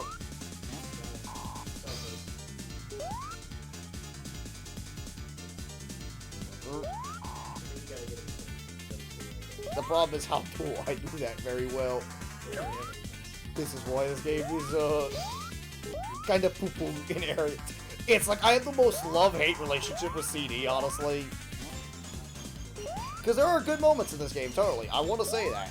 But then there are, like, moments in this game that totally suck ass. Have you set... you might want to go set that. Red and blue. Okay, good. Made it. Oh shit, Big Bomb guy from Sonic 1.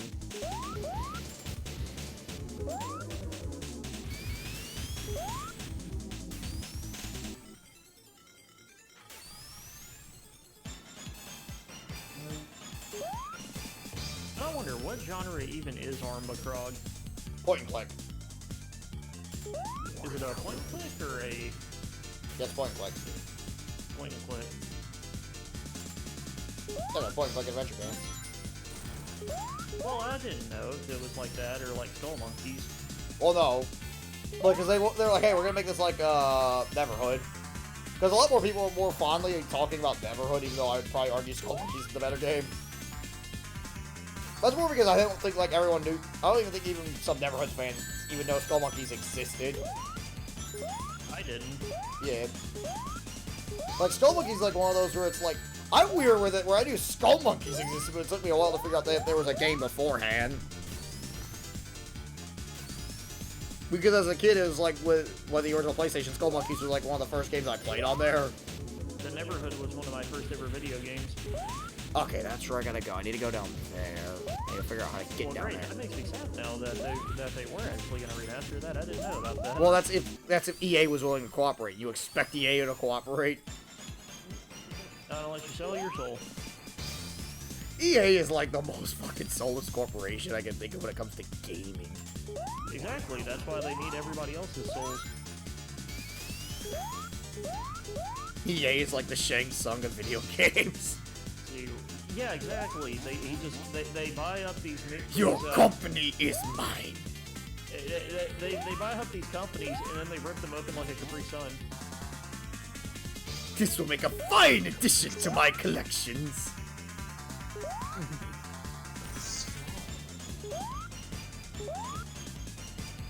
No, they don't even bother putting it in the hole either. They just shove it in by force. You just see like fucking Pandemic Studios like barely fitting in there. Or yeah, Pandemic was the guys that did Yeah, Pandemic, the people who did Mercenaries. not Mercenaries, they were the people that did what's it called? Destroy All Humans, Destroy All Humans. They Destroy All Humans. Yeah, that's what I was trying to say. It's because like they had to Destroy All Humans and they did Battlefronts 1 and 2. Wait, that can't be right. Then how did THQ Nordic publish the remaster? They made it with a new team.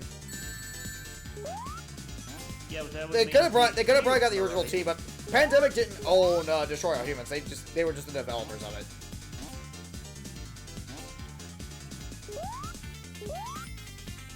I can't believe Gex is completely open source. Gex is like weird to really talk about with a weird. No, have y'all seen that? Gex is in the public domain. Oh, it is now. Yeah, the Gex franchise is in the public domain and nobody wants to own it. Are you sure it's like completely open to domain? Yeah, I remember seeing that in the news last week. It was just literally like Gex is in the public domain for some reason and nobody seems to want to own it. Sauce. I want sauce. I'm in the middle of a level. I'll find it for you in a second. Cause that would be like, that'd be like the, cause I'm pretty sure like everyone would be like, oh fuck, now someone's gonna make Gex now. That should get you excited. Well, I actually think it's because the people that own it.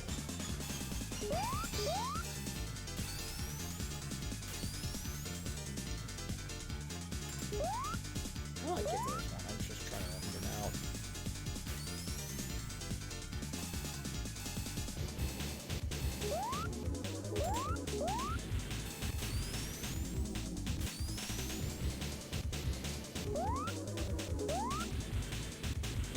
This is weird, like.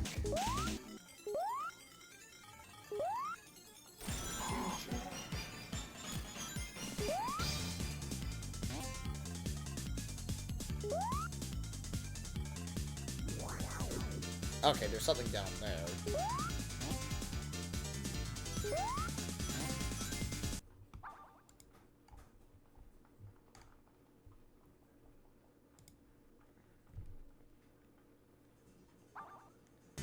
Oh yeah, I would totally love to see someone make a new Gex set. Totally River Slinky. Gex is a pretty decent franchise. I didn't play most of them, but it's like I played it a little bit on and off. They're content did. Okay, it did for like a split second, but Square Enix renewed the license because they own Crystal Dynamics. Yeah, I was about to be like, if Gex got like fucking public domain, It was a lapse in their renewal of the trademark. I was like one of those ones be like, okay, the second that thing got fully open source, you know there's gonna be like fans that are genuinely gonna publish full-on games of that. Like Or at least immediately. they'll be doing more than Square Enix has in the last 20 years. That should get you excited. Dude, I remember the first time when IGN broke that story about the copyright lapsing, the very first thing that happened was just some dude randomly going, "Is it Gex Night?"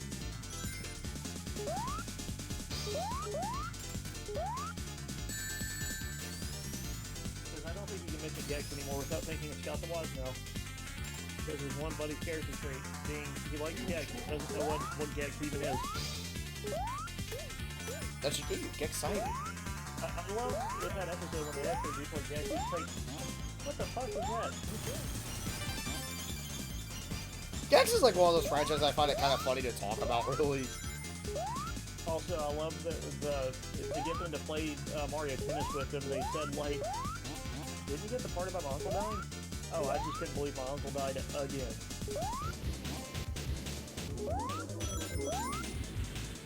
What about, didn't you get the part about your uncle dying? He died it for the third time? There you go, let's beat this level because we were... The Gex dialogue is great. Gex is... The jokes are probably a little cringy. Well, yeah, well, that's because they reference shit at the time. Like, you know, that happens with a lot of... That happens with a lot of humor that's, like, kind of... That's trying to capture the zeitgeist. Mm-hmm. It's not the only one of its kind, though. It's like, at least it's aged better than fucking epic movie. Totally different thing, dude. Well, yeah. One's good and the other is shit. No, totally different things, dude. Epic movie isn't even a game. Yeah. But I'm talking about the writing, where the writing's trying to parody everything. But it is a totally different machine, dude. Yeah, one's good and the other's bad. You need to think of another game that parodies pop culture. Yeah, but I'm talking about like how to parody pop culture specifically. Does it matter that it's a game? If I'm gonna use a game, okay, Retro City Rampage then. No, like, I would say it's more in line with something... Oh yeah, definitely. Gex is more comparable to like Kung Fu Chaos and how it parodies karate movies. Well, I'm talking about like how Gex's references actually feel funnier than Epic Movie, where it's like, oh look, here's funny reference, ho ho ho.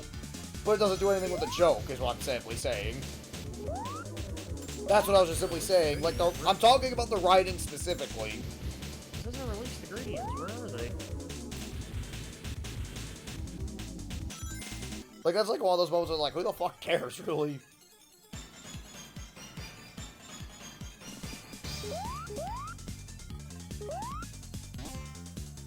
Oh, shit. That's not a spot to be. Where the fuck do I go to get out of here, man?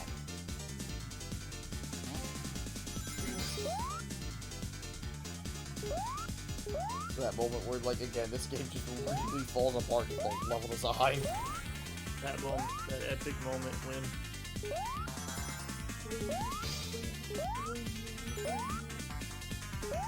Like, the level design of this game was just not great.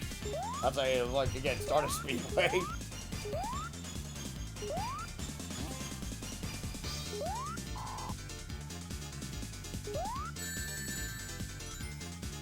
Alright. So it's a race level for Zip.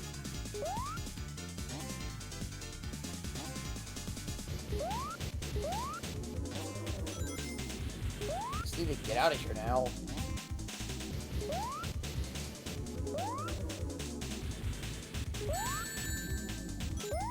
Awesome.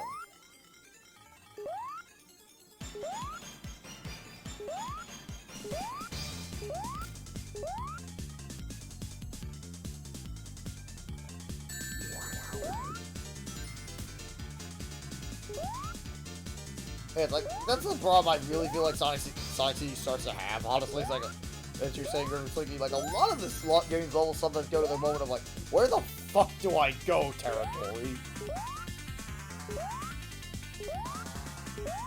Being on a train to... Which you should never have that in a Sonic game, I feel. Like, you should never have moments of, where the fuck do I go?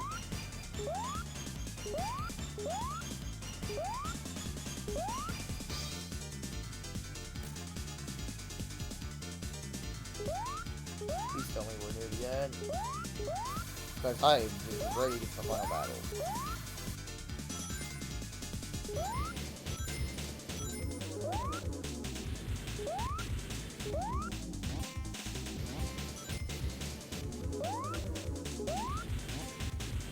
Alrighty. Should hopefully be near the end of the level.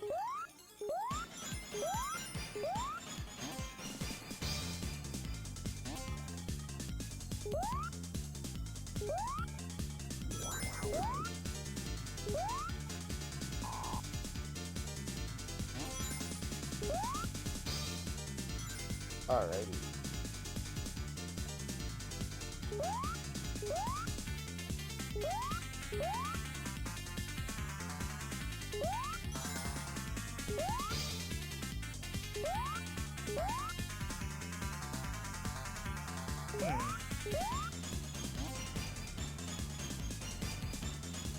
Oh, I went back in a circle. Damn it!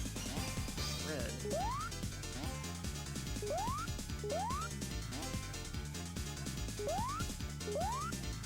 Fuck, get up there.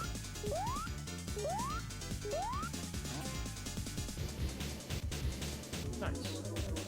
Okay, so I have to go up here. Damn. I just want to get through this now.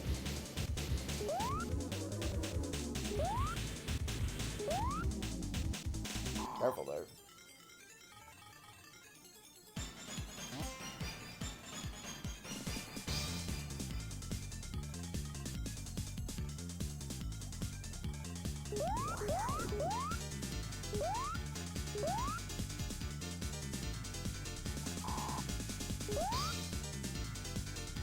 Wait for that guy to detonate.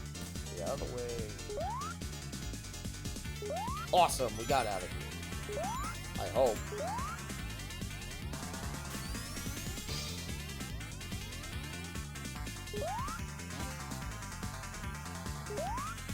Oh yeah, this segment I forgot.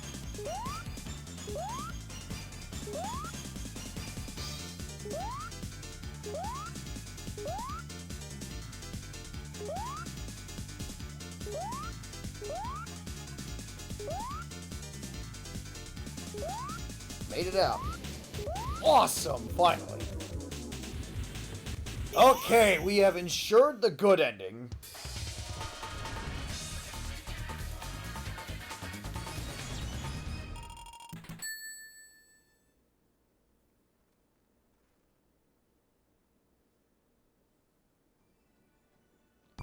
Metallic Madness, the final zone.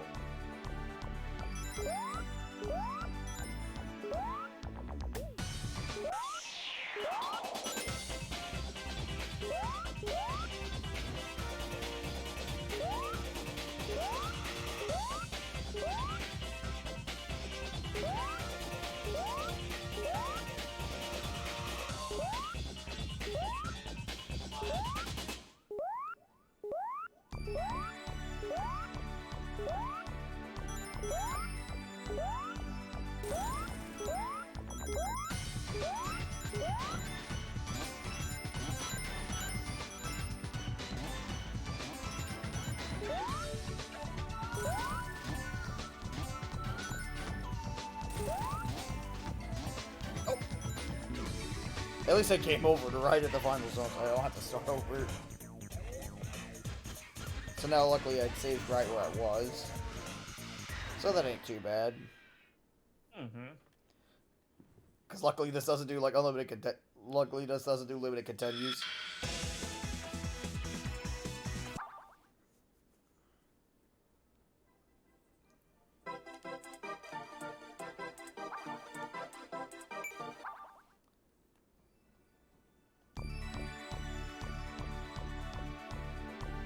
Yeah, there's this final challenge that I'm fairly certain was added just for padding, where you have to do a victory lap around the entire map for some reason. Yeah, of course they're gonna pad it out the shit. No, it is. Yeah, no, I know what you're talking about. Yeah, of course there's gonna be padding probably. Gotta make sure you get that $60 worth of it. Stop! Dude, this remaster is extremely cheap. Gotta get that $10. Yeah, not even that much. Yeah, like, dude, on Amazon, you can buy the remasters physicals for like $7. Gotta get that $7 worth it. And plus, this game was a budget title on the Wii. It was only $40. But I dig the idea. But I'm also hoping that the port on PS4. Hello, who's here? Hey, Hey, Jalen. I'm almost finished the Sonic stream. If you want to watch, I'm playing Sonic CD now, and I'm about to get to the final battle. I'm still playing the Blob. So I finished Sonic 1 and CD all in one stream, pretty much. oh, that's cool. Yeah, because Sonic 1, I did not get all the emeralds, by the way. Just gonna throw that out there. Tried to, got locked out of it. So I'm like, hey, I'm not gonna. Like, I was very upfront though that there's the possibility of not all emeralds, but we beat it. Didn't have to use a continue, so that was cool. Oh, that's cool. Ooh, you're in the good future? Yeah, I got all the good. I went through all the hell to get the good future set up. Yo. Oh, hey, Thomas. I kneel. I'm about to finish. Chad,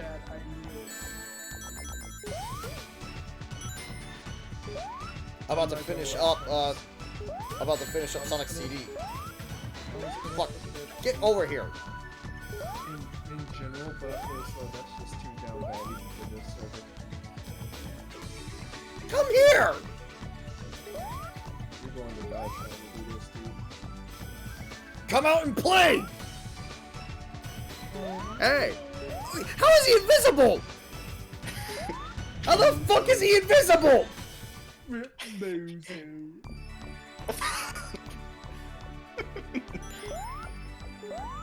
That's bullshit. Get the hold on. But yeah, I mean, I was able to do both Sonic 1 and Sonic CD in one night. Dude, I love this guy's feature things. Sonic CD, I've definitely always said this. Sonic CD is the game I have the most love-hate relationship with the entire franchise.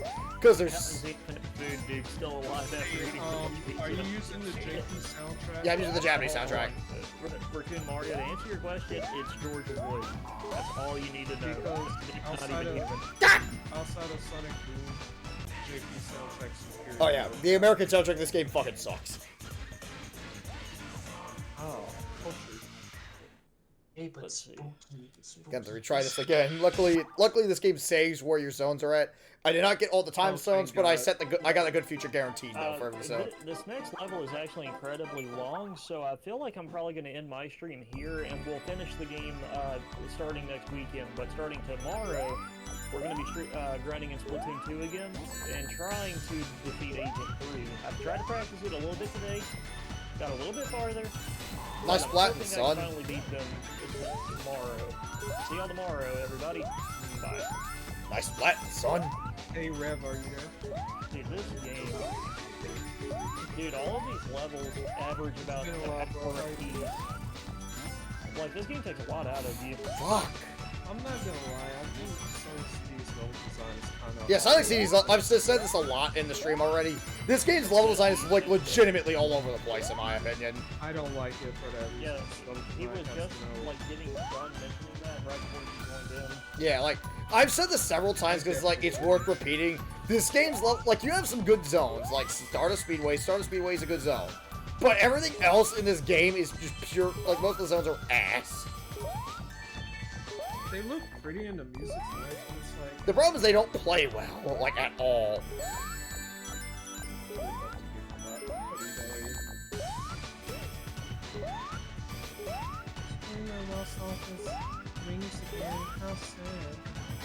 How do I fucking hit him? Like he's invisible. What the fuck? Wait a second, dude. Apparently, that new Aquatine Hunger Force movie that they're doing is supposed to be a sequel to the movie for theaters. Of course it's gonna be. They've been wanting that for years. Right now, I'm still right. Freaking Frylock is a woman. Because remember, that was a big twist in that. He was like the mom that spurred the project. gave us Shake and Meat One. Alright, let's get through here. Get my And shield. I love that. The reason why I brought that up is that I saw on their official Twitter account they actually asked people what they want to see in the movie, and the guy that's running the page for Adult Swim said, personally, I want to see the Moon Knight show up. Come on, fucking turn visible so I can hit you. I'd love to see the Moon Knights in the movie. In all honesty, I would love that. How do you so make much. this I guy think the visible? boss design I think the boss design in this game also kind of sucks. I am Lure. Lure of planet Omicron Persei 8. How do you make this guy visible? I remember that like a They're fighting John Cena. Do you think they can see this? I'm extending my middle finger as long as I possibly can. Okay, Hey, so you gotta hit them right when they attack. Okay. Hey Roger, if the show was called Invincible, then why can't I see it? Dude, I love the graphic. I love the graphic novel.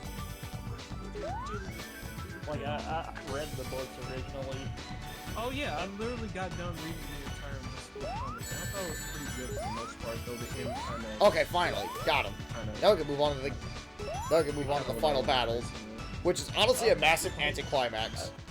I remember somebody like made a tweet a few days ago actually making it sound like a sitcom. Uh-oh, my dad's a space Nazi. Dude, the thing after reading that's like just the tip of the iceberg. This was fun to me. Think, Mark. Oh, but think about it. Think about this too. Omni-Man was dumb enough to keep incriminating evidence inside his own home. Like that tweet is so Don't true. get ripped, bozo, for real. Yeah, that tweet is so true, man. I swear, it's just like instead of just throwing it into the sun like he easily could have, he just kept it in his house. You wanna know something interesting? This final boss was actually going to Be different be originally. more. Yeah, he wasn't going to. Like originally the remaster, yeah, they were gonna... Oh shit. Rip Bozo. Bozo. Oh yeah, because they don't give you checkpoints in the Zone 3. Normally it's not an issue, but this is like a level that's a little long. And kind of could use a checkpoint right before the boss fight. Well, actually, I don't think it's that long. It's kind of. Well, it's a little long, but it's like it's a little tedious to get back to the boss, is what I'm trying to say. It's like. God, I'm gonna go listen to the Sonic CD. Like again, like I really feel like... Honestly, it's so weird how this game had the reputation as like arguably the best Sonic game ever made beforehand. I'm not gonna lie, this game is weird about the visuals and the soundtrack. Yeah, it is... Somebody in this tweet thread says that they want to see the Ghost of Future, or the Ghost of Christmas Future. Oh, the Cybernetic Ghost. Okay, we're ready to Oh, fight you him did now. that easy. Nice. Yeah, I figured it out now. I love how he keeps trying to give his elaborate backstory, but he keeps getting interrupted. Well, yeah. My story goes back hundreds Oh, and you got hundreds and randomly hundreds, and hit. we don't care. You literally just got randomly hit. Like, man, music for this is like way better than that. Yeah, the actual fight's like such an anticlimactic encounter. They A were, lot of make, people they were just gonna never make got it to see Pete so Pan. cooler than it actually could have been. But they ran out of time. Yeah. Imagine timing out.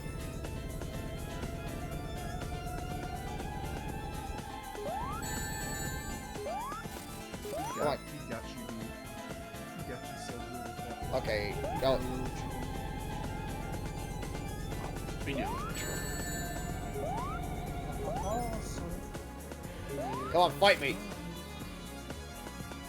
Come on This is down. literally just like a mini boss too. Yeah. This is the final battle. Keep this in mind. Oh, boss baby, you was coming to theaters, baby. Oh, there we go. There you Best go. movie ever made. Alrighty. We beat the game. Amy. First appearance. Yeah, this is our Also, first you get appearance this alongside really Metal sick Sonic. ending thing. You get this really sick ending cinematic and the music too. Honestly, it's really hard. Like, I really want to say, like, because I do want to reflect on the game real quick now, because it's like, it's so weird. Like when like everyone goes and says, back in the like, if you go back to like anything like pre 2010, you'll hear everyone go, "This is the best Sonic game ever made." And honestly, I'm like, I genuinely do not see that. I think it has to do with the high energy music. Yeah, it's so People had to be capping for real. like it's so hard to really see why this was ever considered the best. I mean, I know like not a lot of people played Sonic CD back in the day. We're shitting on CD today. Yeah, I'm gonna be shitting on it because it's just like It's I don't honestly think it's a more bad than- game, That's but it. it's like I have a hard time calling it a great entry even. Like I honestly feel like Sonic 1's a better game than this. Like, cause there are some things I think it does better than Sonic 1, but there's also things that Sonic 1 does way better than this, clearly. Like, this game is so harder, in my opinion, to actually talk about just because it's just like, the music is really good. Some of the best in the series, arguably. The animated cutscenes are also really cool, too. And this is definitely one of the better games on the Sega CD, for sure. To the point that it's like one of the most notable games on the platform, for sure. Battle Sonic. But the problem is just, I cannot genuinely recommend this game, honestly. Like, it's so hard for me to recommend this compared to, say, Sonic 1. I would just say play it once. Like, the thing is, this game's at least $5, so it's worth a look if you're curious. But it's just like, I just really do not like this game that much, honestly, now that I think about it. Like, because the level design of this game is just ass. Like, the time travel mechanic's kind of cool in theory, but in execution, it's like the most frustrating aspect of the game. And honestly, like, them trying to make this like a Metroidvania style, like, explore to find the fucking robot generators, doesn't work. Like, half the time. I think the only time it was ever fine was with Stardust Speedway, because that level is very well designed enough to be like, okay, I can traverse through this without an issue. And to be fair to this game, you do get the Metal Sonic fight, which is actually really cool, but that's about it. Like, honestly, most of this game is just not that good. Like, honestly, like, I genuinely cannot understand how people ever consider this the best Sonic game beforehand. Oh, Tully did the cutscene, that's kind of cool. But, I saved that one image. but it's just like, I really don't know how to say, like, don't talk about this game, because it's just like, I really just feel like most of this game, honestly, I feel like this, prior to 2010, was arguably the most overrated Sonic game. Like, I know some people say that about Adventure 2.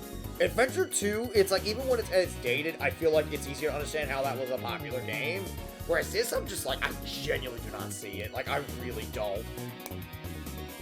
Because, like, the level design is just so poorly done. Anyway, I do need to discuss the schedule, but while we're at it, I'm also going to display a cool Easter egg this game has, for sure. Oh, is it that one? Yeah, that one. Oh, to answer your question, I think what... Because I also...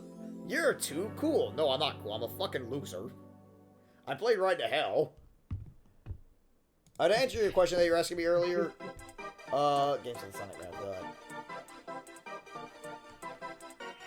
That other game that you were asking me about was the GBA version. Let's see, we got... I'm not sure what the Ruth Conda thing is. But yeah, we got... Pay attention to that timer. But anyway, this way I can discuss what I'm going to do for next week's schedule anyway, because I need to set that up. Wait, are you going to do the timeout? While Yeah, that's what I'm doing. I'm doing that. Okay. I'm going to work on the schedule while I'm at it. Okay, so Monday is going to be Sonic the Hedgehog 2. And I'll be also showcasing Knuckles in Sonic the Hedgehog 2 as well. Actually, no, I'm going to make Sonic 2 its own stream specifically. Because Sonic the Hedgehog 2, I'm going to have to deal with the half pipes, which might take some time. Tuesday is going to be... I'm going to make Tuesday another Pokemon Emerald stream. Because we're near the end of the Elite Four. Wednesday is going to be Virtua Fighter 5 Ultimate Showdown. Thursday is going to be an off day.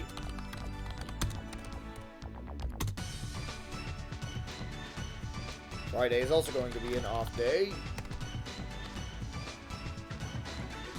Saturday will be Sonic the Hedgehog 3 and Knuckles. And Sunday is going to be Pokemon Emerald. Hello, base department? But yeah, basically, again, I've said this before, like, well, I didn't get all the time stones because I got the good ending for this one because, like, as long as you get the good futures, you get the good ending. I think the time stones only give you a little bit extra. The time stones are like basically a failsafe. It's either get all the good futures or you get the time stones. Or both if you feel so inclined. Yeah. That's almost impossible. But it's like it doesn't really guarantee like a super ultra good ending. It's more like there's only the bad ending is if you don't get all the good futures and you don't get all the time stones. When you get one or the other, you're fine. It's not really impossible. I'm just bad at getting it. Yeah. I mean, the time stones are actually one of the easier special stages in the series, honestly. It's rare that Sonic 1 special stages where those are just bad. Alright, we're getting there. We're almost there. But yeah, honestly, just gonna be honest, I'm not even gonna say this is a 6 out of 10. This is honestly a 5 out of 10. It's a little orange times. Honestly, I just really have a hard time recommending this game personally. Like, it's not a bad game, but there's not a lot of that makes it great to really recommend. There's a poll to vote. I voted on that. Oh, we got it. Too. That one is... If you wait for like 3 minutes, Sonic just jumps off the screen. I'm at Well, that's the stream, everyone. See you guys next time. Good night, everybody. I'm